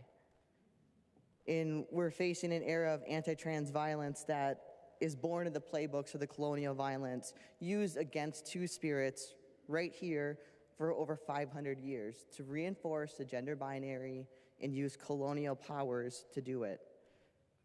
Our US and government systems literally created residential boarding schools to solve the Indian problem. When efforts to assimilate Native adults faltered, they turned to children. And I'll connect the dots here because we've talked about this, but you have to understand why this is deeply connected to what we're talking about tonight. Because the first children that they came for were two-spirits and trans kids as the target. And so while two-spirits and trans folks like Sharon Day right here before us, like myself, like our kids around the state, in the country, are held in highest regards as visionaries, leaders, name givers, these roles and people are important. We need trans and two-spirit children to become trans and two-spirit adults because they are the ones that lead us in our puberty ceremonies, in name giving, who pass on our culture and our ways of being and knowing. And it was only when European colonizers arrived that the idea of two genders were even imposed on us. First, to diminish the voice and roles of women, and second, to vilify people whose genders were not man or woman. We have never been a problem to be solved, Indigenous people, nor trans folks. But the bullies who are grown adults who have created many problems for us in an attempt to keeping us to live our lives and who thereby teach our kids to be bullies is a problem. Problematic bills like HF 12, a bill to bully trans and non-binary kids, is not about fairness in sports. It's about erasing trans girls, non-binary, and two-spirit kids and people from public life. And I said this earlier, and I want to reiterate it, that our children didn't stop being Native and two-spirit just because you snipped our hair and stripped our language from our tongues. And they aren't going to stop being transgender just because you strip them from sports or from housing or from their health care or any other public place that you don't want us to be. And so members, make no mistake that this is just another version of state-sanctioned bullying and genocide. And I don't say that lightly. And while I'm proud of the bipartisan work we have done together, and I appreciate Representative Moeller for speaking to this, that as a trans person, as a victim survivor, we've worked on the Office of MMIR, of Missing Murdered African Heritage folks. We passed the task force on anti-violence against Latine peoples. We passed the Minnesota Indian Family Preservation Act with a green board. And we passed Children's Advocacy Centers funding to both respond to and prevent domestic and sexual violence. And yet this bill is a direct and dangerous affront to the work that we've been doing together, in that it incites more violence and taking our time in our lives. Kids like Next Benedict, our two-spirit and non-binary relative, was robbed of time in a school. In Minnesota, we also lost Savannah Ryan Williams, a two-spirit and Latina relative. Sam Nordquist, just this fall, a black trans mask, was robbed of times. And our spirits sound out, Gagige Mikwindagoze Wug members, that is the name of the MMIR reward fund that we passed together. They will be remembered forever, but they shouldn't have to be, because they should still be here with us. So for me, growing up as an Indigenous kid with the deck stacked against me, for me, this bill is incredibly personal, as it is to so many sitting here, because sports was my outlet. I played basketball, I played soccer, grew up to play broomball and take back our traditional lacrosse. But it was also an inlet for me through the beautiful game of soccer that I was able to step into my fullest self as a two-spirit person, to get back into my body after experiencing violence. And one of the things that I want to be crystal clear, that our kids and each other were hardwired for belonging.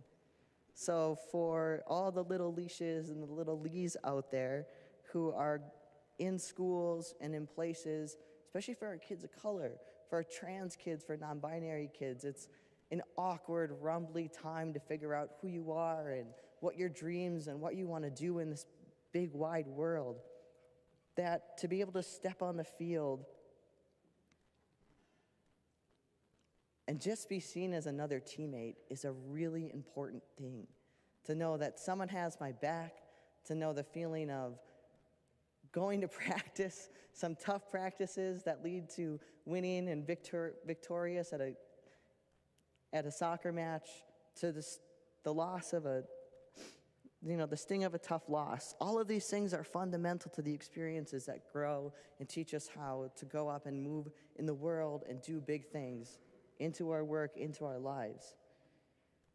And so I want to be really crystal clear, as we've heard, that this bill also is not about those things. It's actually not about sports or safety. What it is about is that we have a government that wants power and control over us, not with and for us. We have a government that wants to recognize only two sexes as male and female, and that those are inchangeable.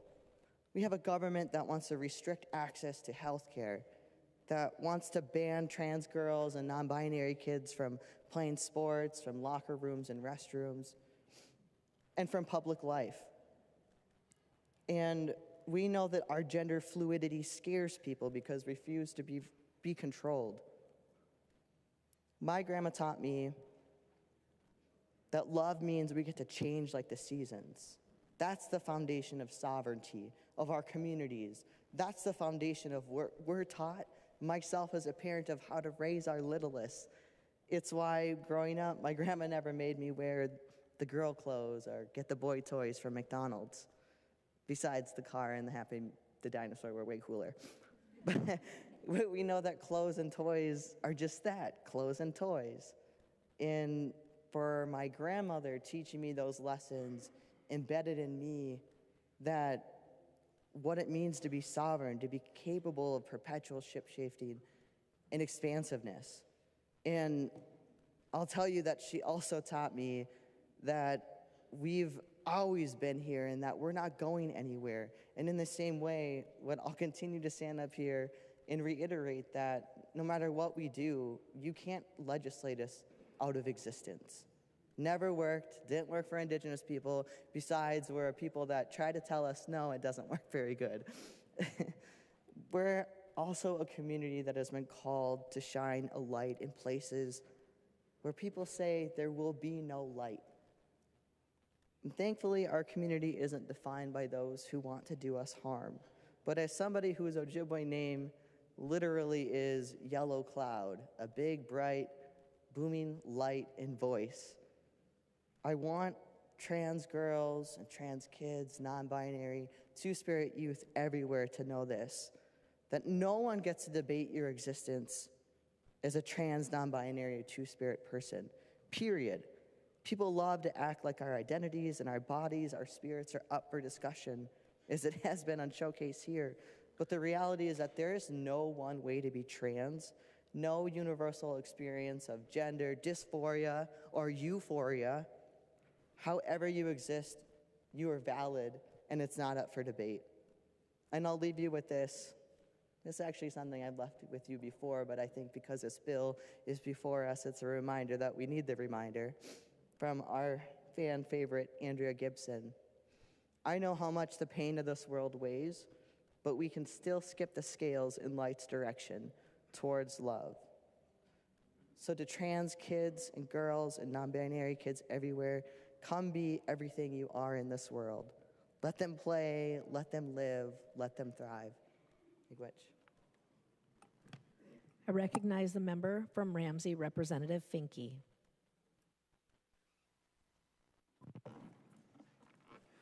Thank you, Speaker, members. Thank you to all who have spoken in defense of our communities here tonight, especially Rep. Kozlowski for your amazing remarks. I'm so grateful to be here with you. Oh, where to start, right? I want to start where Representative Kozlowski left off, which is that to be trans is to be wonderful and magical. Our community is a bright light in the world of creativity and chaos a little bit, but it is the greatest joy of my life to be a part of this community. It saved my life. There is no apology. There is no need for apology. We are here. We are queer. We're not going anywhere. And I'm sorry to those of you who are or will watch this later, who feel like for some reason we have to keep doing this, but we'll do it forever, so don't worry, we'll always be here to protect you. I want to bring us back to Representative Robbins' testimony. Rep. Robbins said that this bill doesn't ban trans kids from playing sports. It just requires them to play on the wrong team. It requires them not to be themselves to play. I know that's not the way that you put it, but that's the way that I heard it. And I think this is a really important piece of this conversation. And I'm going to tell you why this bill actually makes me the most angry of all of the bills that have been introduced and starting to be heard. Because we know there's a lot of them. But I want to take us back to 2015 to talk about why this bill is not about sports and to talk about why this bill is specifically about forcing the erasure of trans people in order to participate. In 2015, there was a leader of the national Christian right-wing movement. I'm not going to name him, but we had just won marriage equality. And marriage equality had turned dramatically out of favor in terms of trying to ban it. And this person said, we lost, these are quotes, you can look it up, he's done this in interviews. We lost gay marriage, so we knew we needed another fight. We threw everything at the wall, and trans kids stuck. That's a direct quote from the movement leader, one of your movement leaders, who has spent the next 10 years lying about trans kids, lying specifically about what it means for trans kids to exist. And now it is 10 years later, we hear bills like this that tell us, because you are trans, you cannot play. If you want to play, you cannot be yourself. We are not telling you you can't be trans. We're telling you you cannot participate. There is a phrase going around, it comes from another right-wing media commentator. He first said this at CPAC 4 years ago, but it's become a rallying point of what is happening in this country. It's been repeated by members of the new administration, and it is, we must eradicate transgender people from public life. He doesn't say transgender people, but he uses that other word I don't like, and the only way to effectively do it is to erase transgender people from public life. This is the stated policy goal of the Trump administration. And if you think that we are doing this bill to protect girls' sports, excuse me, you're not looking at what is happening at this moment in history. You cannot understand this effort outside of the larger right-wing MAGA effort to eradicate transgender people. You want to play sports? You can play sports, but you can't be trans when you do it. You want to be in the military? Well, you can't be in the military if you're trans, so just detransition. You want to get health care? You want to get a passport? You want to live in a prison in which you are respected as who you are? You want to take a class in school? You want to learn about your history? Of course you can do those things. We would never say you can't do them. You just can't be trans. It is pure erasure of a community based on who they are. And I gotta tell you, I don't think there's ever been a movement in the history of the world that has been favorably looked upon by history for looking at kids, determining that there is a characteristic about them you may not like, and cutting them out and excluding them. That's what this bill does. I know we continue to hear it is a simple bill about fairness, but this was not an issue in 2015 when trans kids stuck to the wall, and it's not an issue today. We haven't heard a single piece of testimony in committee or on the floor of an actual problem being caused by trans girls in sports. There's been a lot of feelings. A lot of people are nervous. A lot of people think a lot of parents think it might be bad for kids. But you know what we haven't heard? A single person say, this happened on my kid's team, and it's a problem. Several states have banned trans kids from playing sports without finding one transgender athlete in the whole damn state. Don't tell us this is about fairness in sports. There's no problem. You can't even point to a problem. It is about trans kids stuck to the wall. We are going to make this our cause, and until we lose it like we lost gay marriage, we're going to beat it to death. Beat it to death. Well, that's what's happening, and it's very difficult to be the subject of that. And I think it's really important for us to recognize that what's happened has gone from trans people to specifically trans girls and trans women. And one thing we keep hearing is that trans women should not participate in girls' sports, and I gotta tell you, they don't. Trans women participate in women's sports. Trans girls participate in girls' sports. You have invented a threat, and you have alienated children because of that threat being invented for political purposes, and these are factual things stated by the movement leaders in this country that have now transported it into the White House, where sorry, I almost went, where a really bad man who has been held criminally liable for some really bad acts towards women is now using his power and his billionaire friend's power to target children. You can call that what you want, but we just use our eyes. You say you use your eyes. We use our eyes. We say bullying is bullying. And there's nothing left to say about it. Please vote against this. Please stop doing this. I'm just going to make a plea from my side to yours as the only trans woman in this body. Please stop doing this. We have data. We know facts. Trans women are not a threat to cisgender women. Trans girls are not a threat to cisgender girls. You will never find reliable data showing otherwise. We have not knew. These things have been studied far longer than you even knew we existed before 2015, when you were specifically politically told this is the movement that matters. Put everything you have into it. So just recognize we don't need to do this, and you're going to end up hurting a lot of people, a lot more than you already have. Thank you for the time. trans liberation now. I recognize the member from Hennepin, Representative Jordan. Thank you, Speaker Namath. I have a few questions about this bill. Will the author of this bill, Representative Scott, yield to a few questions? Representative Scott will yield. Representative Jordan. Thank you, Madam Speaker, and thank you, Representative Scott. How do you imagine this bill being enforced? Representative Scott. Thank you, Madam Speaker. Representative, the enforcement of this bill won't change much from what is happening now.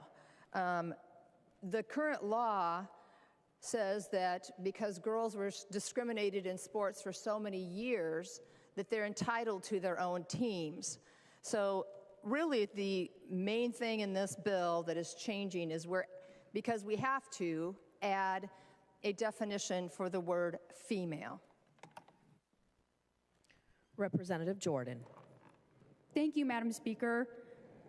So you're saying that things will that the high school league and will Representative Scott continue to yield? Representative Scott will continue to yield. Representative Jordan. Thank you, Madam Speaker, and thank you, Representative Scott.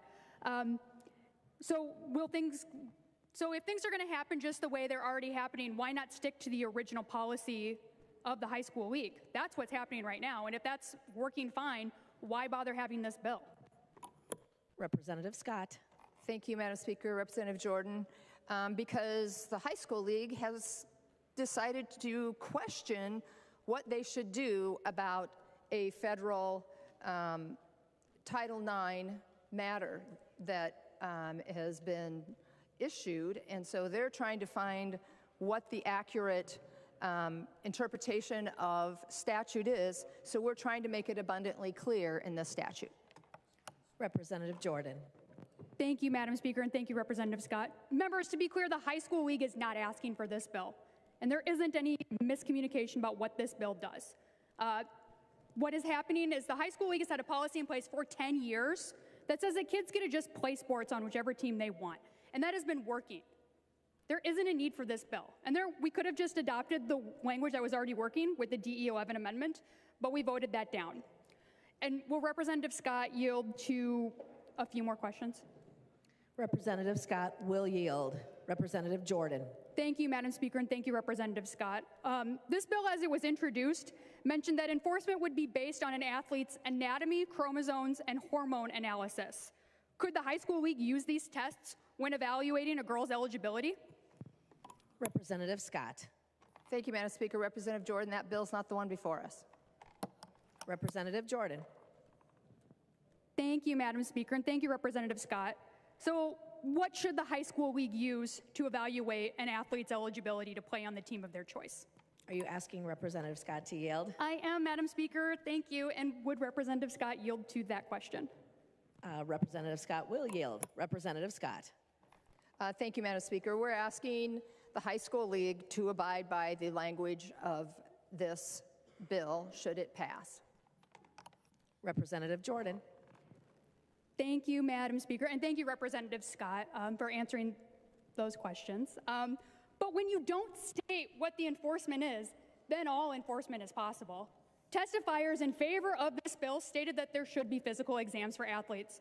And members, I'm willing to state unequivocally that that is wrong.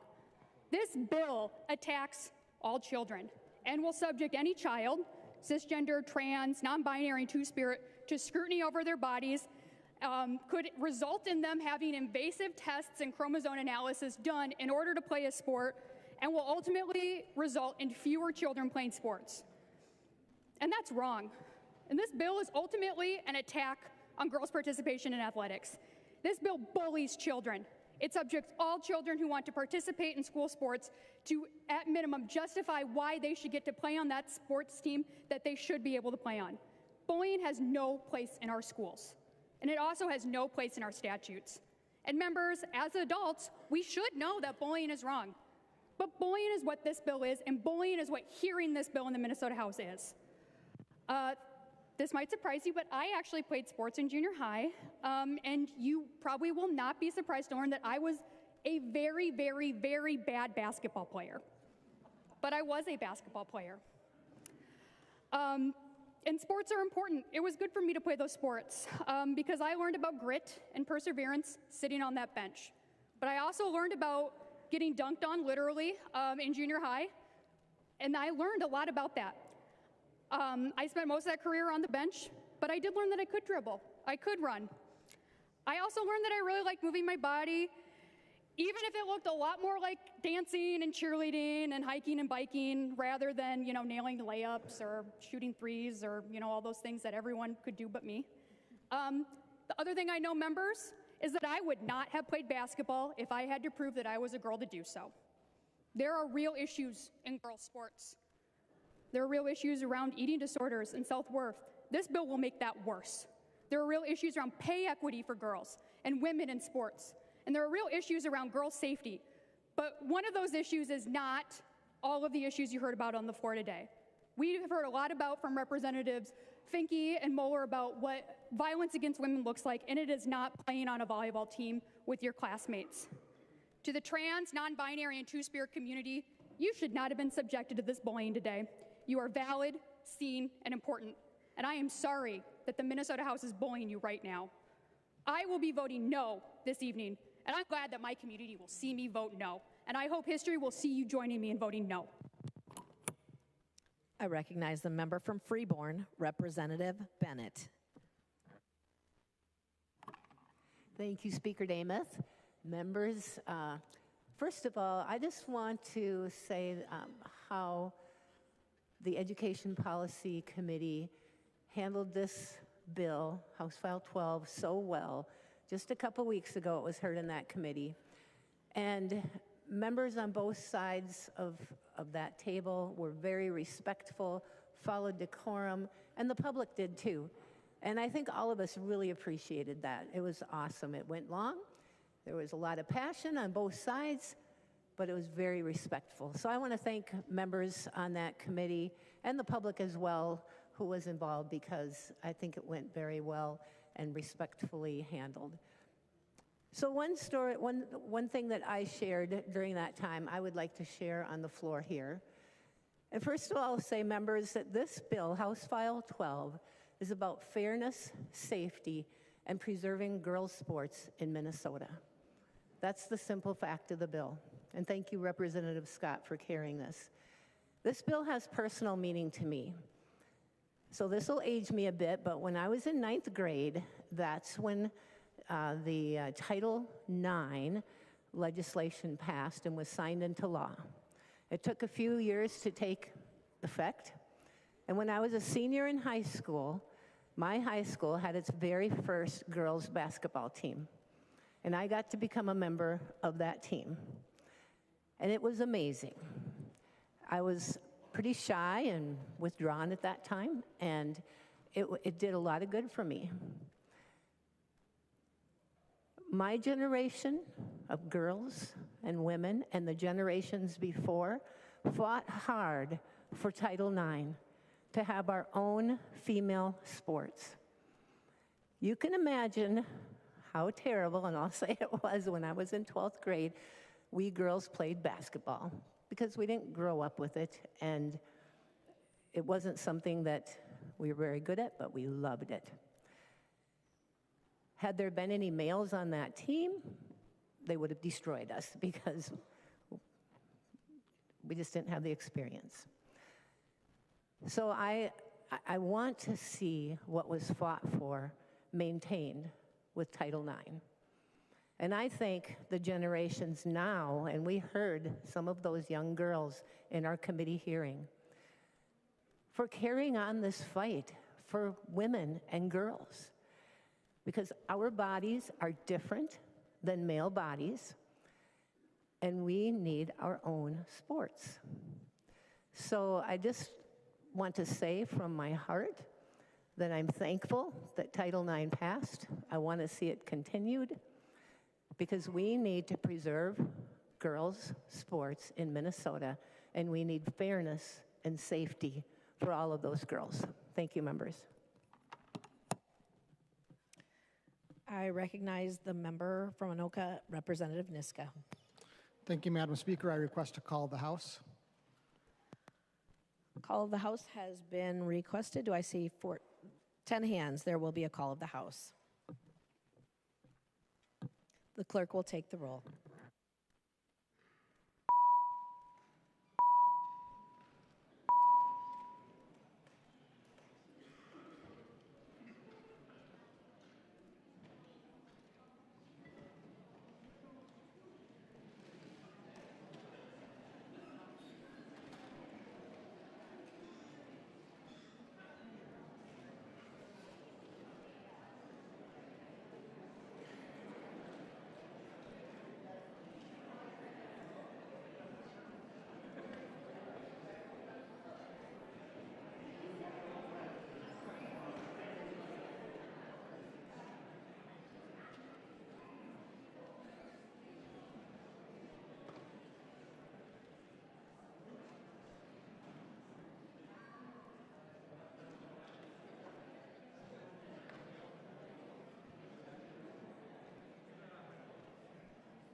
The clerk will call the names of the members who are participating remotely. Hussein. Here you go. Hussein present.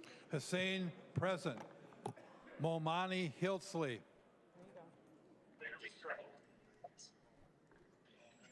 Momani Hiltsley present. Momani Hiltsley present.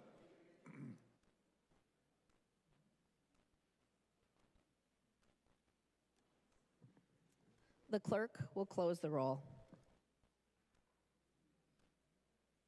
Representative Niska. Thank you, Madam Speaker. Members, House File 12 is a bill about fairness, safety, and preserving girls' sports in Minnesota. It ensures that the protections and opportunities created by Title IX remain in place for the next generation of female athletes in Minnesota. For more than 50 years, Title IX has guaranteed women and girls the right to compete on a level playing field. Thanks to the sacrifices and determination of previous generations, like Representative Bennett, Title IX became a reality, paving the way for continued growth and expansion of athletic opportunities for women and girls. As a parent and as a coach, I've seen firsthand how important these opportunities are for girls. Our daughter played youth sports, middle school sports, and high school sports, and today she's a collegiate athlete. There's a lot more to the story, and I know many of you have heard it, but suffice it to say that she's an overcomer. Through her experience and my own coaching youth sports over the years, I've witnessed the invaluable life lessons that sports teach: hard work, teamwork, the ability to win and lose with dignity, grit, how to respond to failure, and persevere through disappointment.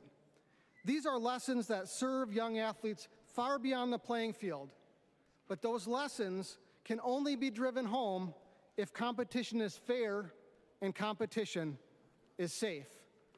If sports were simply about exercise, we wouldn't have teams, divisions, or championships, and we wouldn't need to talk about any of this stuff. But that's not why we compete. Competition pushes athletes to be their best, to set goals, to work together as a team, and to achieve things they never thought possible. Fair competition is what makes sports meaningful, and it's the reason why athletes work so hard to achieve victory. That principle, fair competition, is exactly why we have divisions in sports at all. We have age divisions. We have different weight classes. In high school football in Minnesota, we have classes ranging from 9-person all the way to 6A. Divisions in sports are essential, and they're common sense because we fundamentally understand a school with a graduating class of 75 would not compete in the same division as the largest schools in the state. That wouldn't be fair, and that wouldn't be safe. That's because fairness in competition matters. If Democrats truly believe there are no athletic differences between different groups of people, where does it stop? Should we eliminate boys and girls divisions entirely? Should middle school athletes compete against high school seniors? Should we get rid of junior varsity and varsity teams? Of course not. But listening to the overheated rhetoric and, frankly, some of the unacceptable language from Democrats we've heard today, I wonder why they think that we should have sports divisions at all. Should we even have girls' sports? What's the point of girls' sports? These sports divisions exist for a reason, to create fair and meaningful competition. And House File 12 is straightforward and common sense.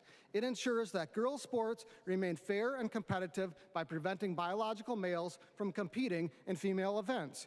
We have seen far too many cases of female athletes losing championships, losing scholarships, losing records because they were forced to compete against biologically male athletes that have an inherent advantage because of their biology.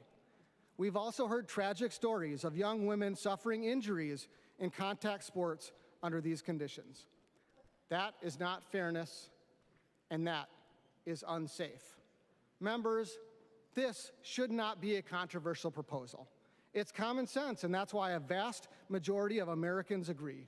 A recent New York Times poll found that 79% of Americans believe girls' sports should be reserved for girls only, including 67% of Democrats. Parents, coaches, and athletes overwhelmingly support the principles this legislation upholds. They understand that fairness in competition is not controversial, it's not exclusionary, it's not bullying, it's not genocide. It is a fundamental expectation of sports. That's why we must act now to ensure that female athletes continue to have equal opportunities in fair competition. The young women, like my daughter, who train, sacrifice, and dedicate themselves to their sports should not be denied the fairness and safety they expect and the fairness and safety they deserve. Members, I urge you to support House File 12. Let's make sure that the opportunities created by Title IX remain strong for future generations. Members, please vote green. I recognize the member from Hennepin, Representative Long. Thank you, Madam Speaker. Members, it's hard to think of an uglier bill than the one we have before us today. The GOP could have picked any bill to bring before us today, and instead of talking about real issues that Minnesotans are actually struggling with, like the high cost of groceries, housing, and childcare, the GOP is using their time on the floor to bring up bills bullying our youth. You'll notice that Representative Niska didn't give one single example of a Minnesotan that this is actually impacting. That's because in Minnesota, girls' sports are thriving. Minnesota is a national leader for athletic participation rates in girls' high school sports, and this is not new. We have had participation standards in the state since 2014 when the high school league policy was enacted with no negative impacts on participation rates. So the example that we've seen in our state is exactly the opposite. The policies we have are working. This bill aims at a fake problem manufactured to divide us for attempted political gain. And why? Because it's easy to pick on the most marginalized in our community. There is a long history of using marginalized kids as pawns in political games. Ruby Bridges was the first black child to attend a whites-only elementary school after Brown versus Board. The National Guard had to accompany her to school. And Ruby recalled years later a white boy in her school telling her, "My mom said not to play with you because you're an N-word." She said the boy wasn't trying to be racist. He was just telling her why the adults in his life wouldn't let them play together. This bill today is adults saying to our kids, you are not welcome to play together. And to some of our kids, you don't belong on any sports team at all. Think about what message adults are sending to all of our kids with that statement. One of my constituents has a trans daughter who is on the ski team. If she were made to play on the boys' team, it would out her to her teammates and coaches. What safety problem would we be solving by having a middle school skier not ski on her team? None at all. But it would increase her safety risk if she had to out herself and force herself to play on the boys' team. So if we want to talk about kids' safety, letting her play on the team that she identifies with is the safe thing. Her mom said, like any parents, we want our child to experience team sports, to learn about teamwork and working hard towards a goal. We are just parents who want what's best for our child, and our daughter is just a teenager who has many of the same worries, same joys, and same hopes as many of her peers. This past fall, one of my kids played on a soccer team. The team wasn't very good. We won some, we lost a lot more. The kids had a blast running around, they kicked the ball. Every once in a while they scored a goal. But the main reason they were there was for the snacks. On my kids' team, one of the players was a young trans kid. None of the kids knew. Most of the parents didn't know. And it didn't matter one bit. The child's parents said to me, "What do we want kids to learn through youth sports? We want them to learn to play together, to have fun together. We want kids to connect to kids. We should just let kids play. What safety problem would we be solving by having my kid not allowed to play on that same team? None. What would have happened under this law if one of the parents on my team had accused the kid of not being the right gender to play? They would be subject to a test of some kind. They would be outed in front of their friends and peers, maybe against their will, maybe leading to them being bullied. What good would it do for an elementary school soccer team to say that kids can't play sports together? Who is that making safer? This bill is not only cruel, it's harmful. It would lead not to just kids bullying other kids, but adults bullying them too, calling them out in front of their friends. It would put requirements on all girls to prove that they can play on a team. I note that Representative Scott dodged all the questions she was asked on enforcement. And the bill itself pulled back some of the language on enforcement to make it intentionally vague, but it requires that it be enforced. So how would it be? Would it be through invasive medical exams, through forced medical testing, through pelvic exams? The high school league is required, legally obligated, to enforce the bill around requirements related to fertility. That is the requirement of this bill. And however it's enforced, it would apply to every single girl that wants to play on a school sports team, down to 5-year-olds. It seems to me that many of my colleagues across the aisle simply don't want trans or non-binary kids to exist. But guess what? They do. As my constituent parent told me, trans kids aren't scary. They're just kids. And it's so joyful to know and love them. With the daily attacks at the federal level and now here at the state today, it's a scary time to be a trans kid or a family with a trans kid. So to any trans or non-binary kids or families listening, know that you are seen, you are cared for, and you are loved, and we won't let Minnesota be the home of bigotry or bullying directed at our youth. This bill would move us back decades of state civil rights law. It waives all contrary laws because otherwise it would be in clear violation of the fundamental protections of the Minnesota Human Rights Act. We see House File 12 for what it really is, an ugly attempt to divide us that does nothing to address the real challenges Minnesotans are facing. Votes against human and civil rights never wear well over time. So I ask my colleagues across the aisle, think about how you want to be remembered as you're casting your vote today. Members, vote no. I recognize the author of the bill, Representative Scott. Thank you, Madam Speaker. Members, this bill really is not complicated. The enforcement mechanisms that are in place today are going to be the same enforcement mechanisms under this law. It's a red herring to say otherwise. Members, we did hear in committee from brave young girls that came to testify about injuries. I remember one girl was shoved to the ground by a male on the opposing side, breaking her wrist in 3 places. Don't say that it's not happening. And if it isn't happening on a broad scale here in Minnesota, we just need to look across the country and the world. I mean, the UN report that Representative Rarick referred to, it's not like the UN is a bastion of conservatism or right-wing Christian stuff, right? The UN found very interesting findings in that report. But members, I want us to really focus on what this bill does and how we got here in our history. This legislation, and this is the enacting clause in 121A, the statute that's being amended with this bill. And this is how it says in the purpose statement. The legislature recognizes certain past inequities in access to athletic programs and in various degrees of athletic opportunity previously afforded members of each sex, race, and ethnicity. The purpose of this section is to provide an equal opportunity for members of each sex and members of all races and ethnicities to participate in athletic programs.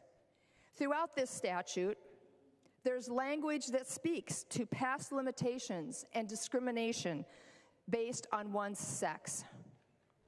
This chapter acknowledges that for decades, males had great privilege in athletics and opportunities and programs while girls were sidelined. This chapter is Minnesota's Title IX chapter. 121A04 sub 3A actually reads, "It is not an unfair discriminatory practice to restrict membership on an athletic team to participants of one sex whose overall athletic opportunities have been limited." That's girls. In addition to defining female, House File 12 is in keeping with the rest of Chapter 121 and seeks to protect and preserve girls' sports teams for only girls. We cannot allow our girls to be vulnerable to losing their spot on the team, being on the podium, or to injury by a male teammate or male competitor. That is not safe, and it's not fair for our girls. It is our duty to protect female athletes in the state of Minnesota. Girls and women have had numerous awards, medals, and championships robbed from them by trans-identifying males. We heard about that from Representative Rarick's testimony. While we have been accused of disregarding the feelings of the trans athlete, but what about the feelings of the many girls who have had the podium and awards and medals and scholarships lost to biological male athletes? Are we to ignore the feelings and actual science and safety of females for a small percentage of biological males? In committee, we did hear from 4 physicians, long practicing physicians, by the way, about the science. These are some of the things that we learned. Even from a young age, boys have a physical advantage over girls. Puberty is beginning earlier and earlier for both boys and girls. It is a biological fact that trans girls are not female. Gender identity is psychological and philosophical, it's not biological. Even if a male receives hormone treatments or sex change surgeries, biological males will always have the physiological advantage. Stronger, faster, larger heart, more lung capacity. And the injuries girls are getting from trans-identifying athletes bear this out. 3 females, here are some examples. 3 female high school players in Massachusetts were injured in the first half of a basketball game by a trans-identifying male athlete. The team with the 3 injured players ended up forfeiting at halftime. One North Carolina volleyball player by the name of Peyton McNabb was knocked out by a trans-identifying male athlete when that athlete spiked the ball into her face. McNabb explains, I was severely injured in a high school volleyball game by a transgender athlete on the opposing team. I suffered from a concussion and a neck injury that to this day I am still recovering from. Other injuries I still suffer from today include impaired vision, partial paralysis on my right side, constant headaches, as well as anxiety and depression. And then there was one female field hockey player in Massachusetts that had her teeth knocked out by a trans-identifying player.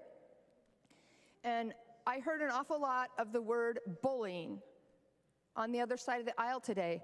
If those aren't examples of bullying, I don't know what is.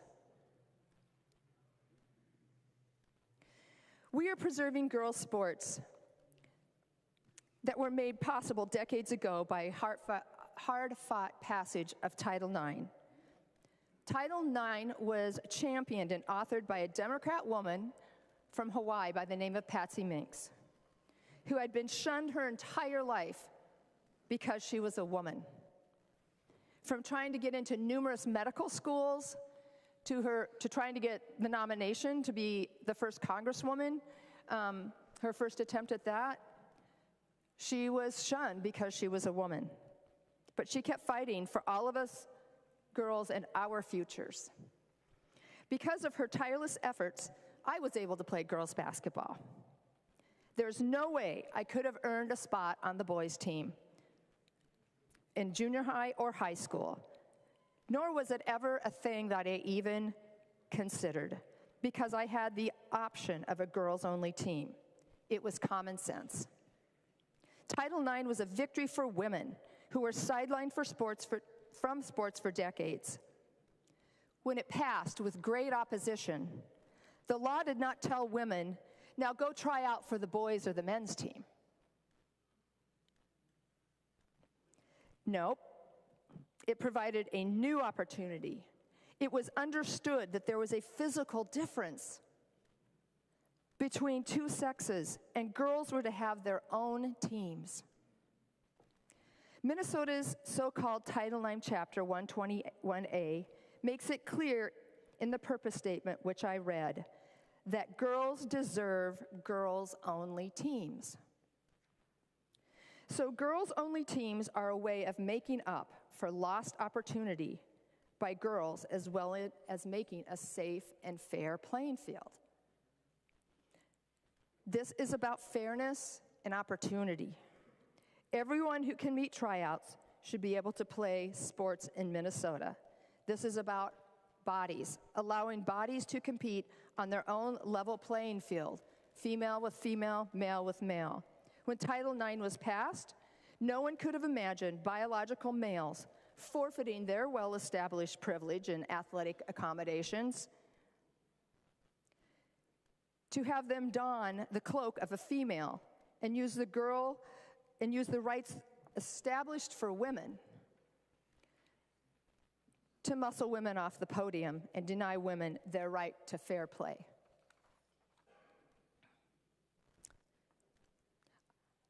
A vote for House File 12 is a vote for my new friend Laurel. Laurel testified bravely. She's 14 years old. She testified in the Education Policy Committee. And Laurel was involved in a really terrible skiing accident in 2023, late 2023. She broke 5 bones in her back, amongst other injuries. And she has worked really hard over the last year to get back to the swimming pool. She's a swimmer. She's worked tirelessly. She said, by the time I started my freshman swim season, I was mostly recovered. However, my times were still not as good as prior to the accident. I worked incredibly hard during my season and finally started to see results as some of my times started to drop. I was able to make the section team, but despite my hard work, I did not make it to state this year. I have seen my 2 older brothers swim at the state meet, and it has become a goal of mine to eventually get there.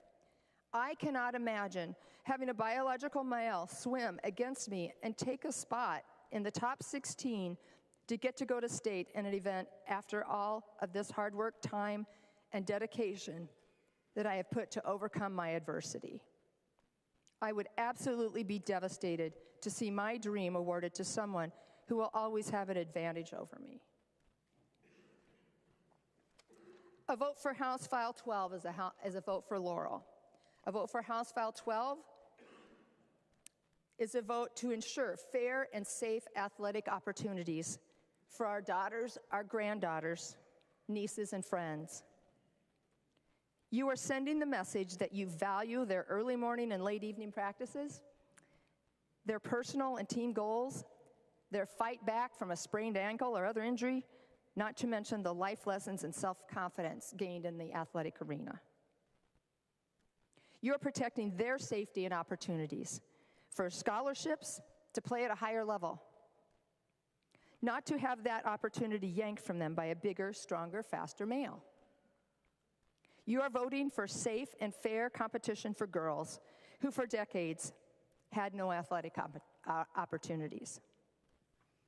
If you vote no on House File 12, you are rendering Title IX meaningless and telling this generation of female athletes they are invisible, that their femaleness is irrelevant, that you do not care for their safety or about fair athletic competition for them. It's common sense, and everyone in this room knows a female cannot and should not compete with males. I want to end with two quotes. One from Beth Stelzer, and she is a power lifter. She wrote an article recently, by the way, and this is taken from that article. If we allow men who identify as female to compete in women's sports, there will be men's sports and there will be co-ed sports. But women's sports will cease to exist. This is why I'm fighting to save women's sports. And I'll end with this final quote from Caitlyn Jenner. And I remember when Caitlyn Jenner was a decathlete. I watched Caitlyn Jenner, then Bruce Jenner, win. That was quite a moment in sports. But this is what Caitlyn Jenner says. This is a question of fairness, she said. That's why I oppose biological boys who are trans competing in girls' sports in school. It's just not fair. And we want to protect girls' sports in our schools. Members, vote for common sense. Vote to protect our girls. Vote for fairness and safety in girls' sports. Thank you. The clerk will take the roll.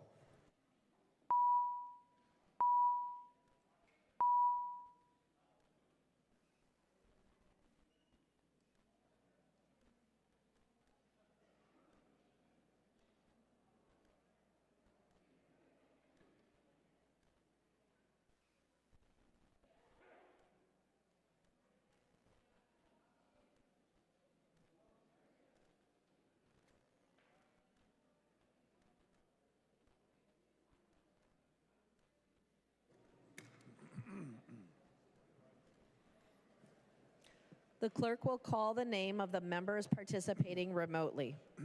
Hussein. There you go. Hussein, no. Hussein votes no. Momani Hiltsley. Here you go, Hulda. Momani Hiltsley, no. Momani Hiltsley votes no.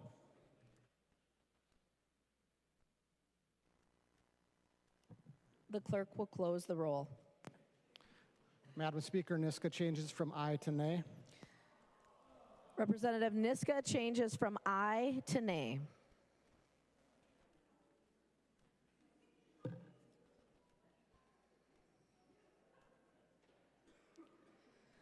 There being 66 yeas and 67 nays, the bill does not pass. Representative Niska. Thank you, Madam Speaker. I move to reconsider and request a roll call. Representative Niska has moved to reconsider. A roll call has been requested. Seeing 15 hands, there will be a roll call. Any discussion? Seeing no further, the clerk will take the roll.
The clerk will call the names of the members participating remotely. Hussein. Hussein, no. Hussein votes no. Momani Hiltsley. Here you go, Hulda. Momani Hiltsley, no. Momani Hiltsley, no. The clerk will close the roll.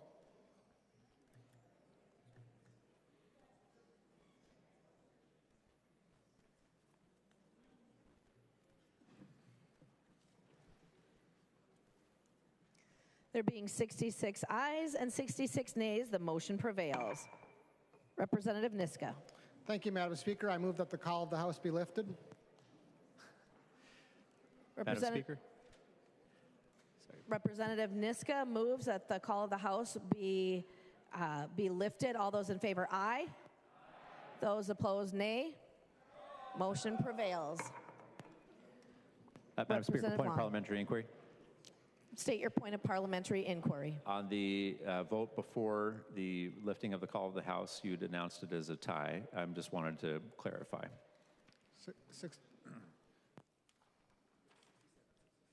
I had announced the vote as 67 ayes, 66 nays, and the motion prevailed. Representative Niska. Thank you, Madam Speaker. I move that House File 12 be laid on the table. Members, this is a non-debatable motion. All in favor say aye. Those opposed say nay. The motion prevails.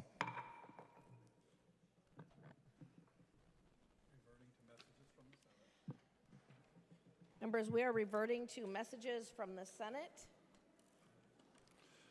Message from the Senate, Madam Speaker. I hereby announce the passage by the Senate of the following Senate file herewith transmitted. Senate file number 1360. The message is signed Thomas S. Bodden, Secretary of the Senate. First reading of Senate bills. First reading of Senate file number 1360, an act relating to public safety. The bill is being referred to the Committee on Transportation, Finance, and Policy. Motions and resolutions. There are copies of the non-controversial motions at the House desk and online. If there is no objection, we will take action on these motions first. Hearing no objection, the motions prevail.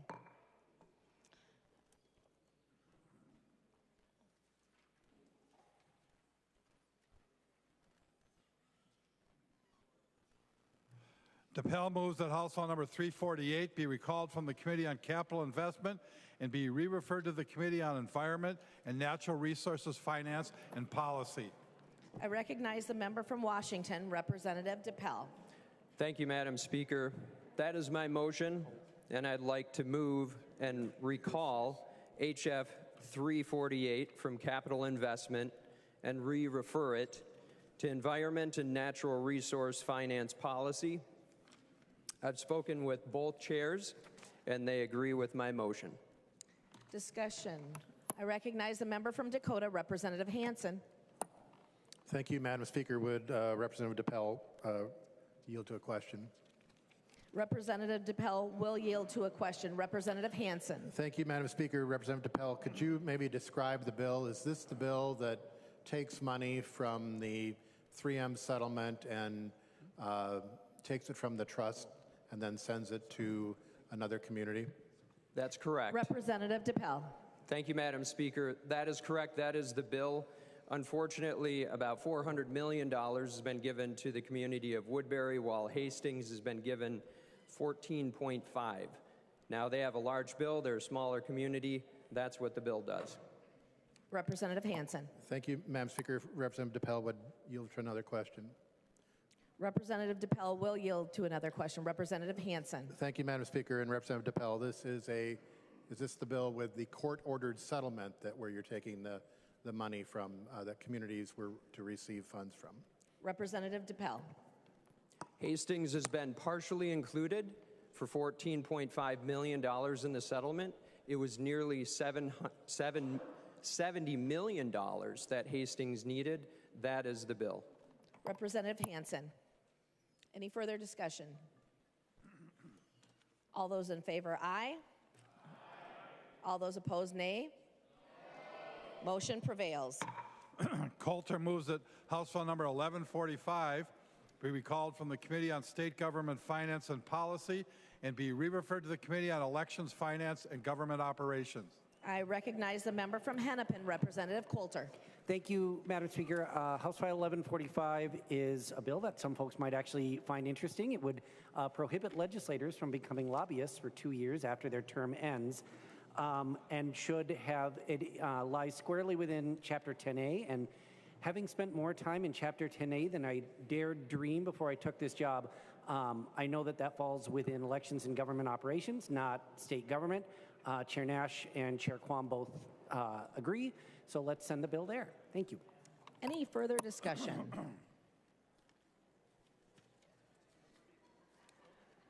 Representative Freiberg. Will Representative Coulter yield to a question? Representative Coulter will yield. Representative Freiberg.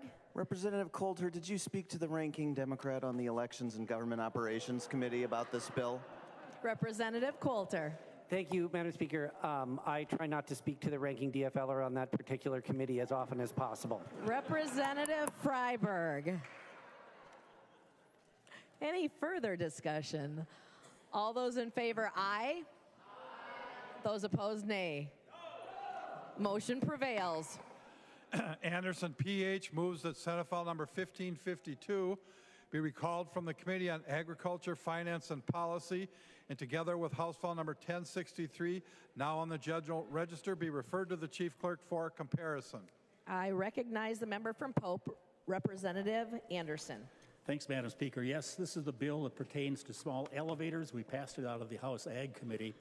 Then a couple of amendments got added in the Senate, and the two bills kind of crossed paths. And the Senate bill now is back in the Ag Committee's domain. So we want to have these bills looked at by the Chief Clerk and hopefully can get it back to the House floor. Thank you, Madam Speaker. Is there any discussion? Seeing none, all those in favor, aye. Those opposed, nay. Motion prevails.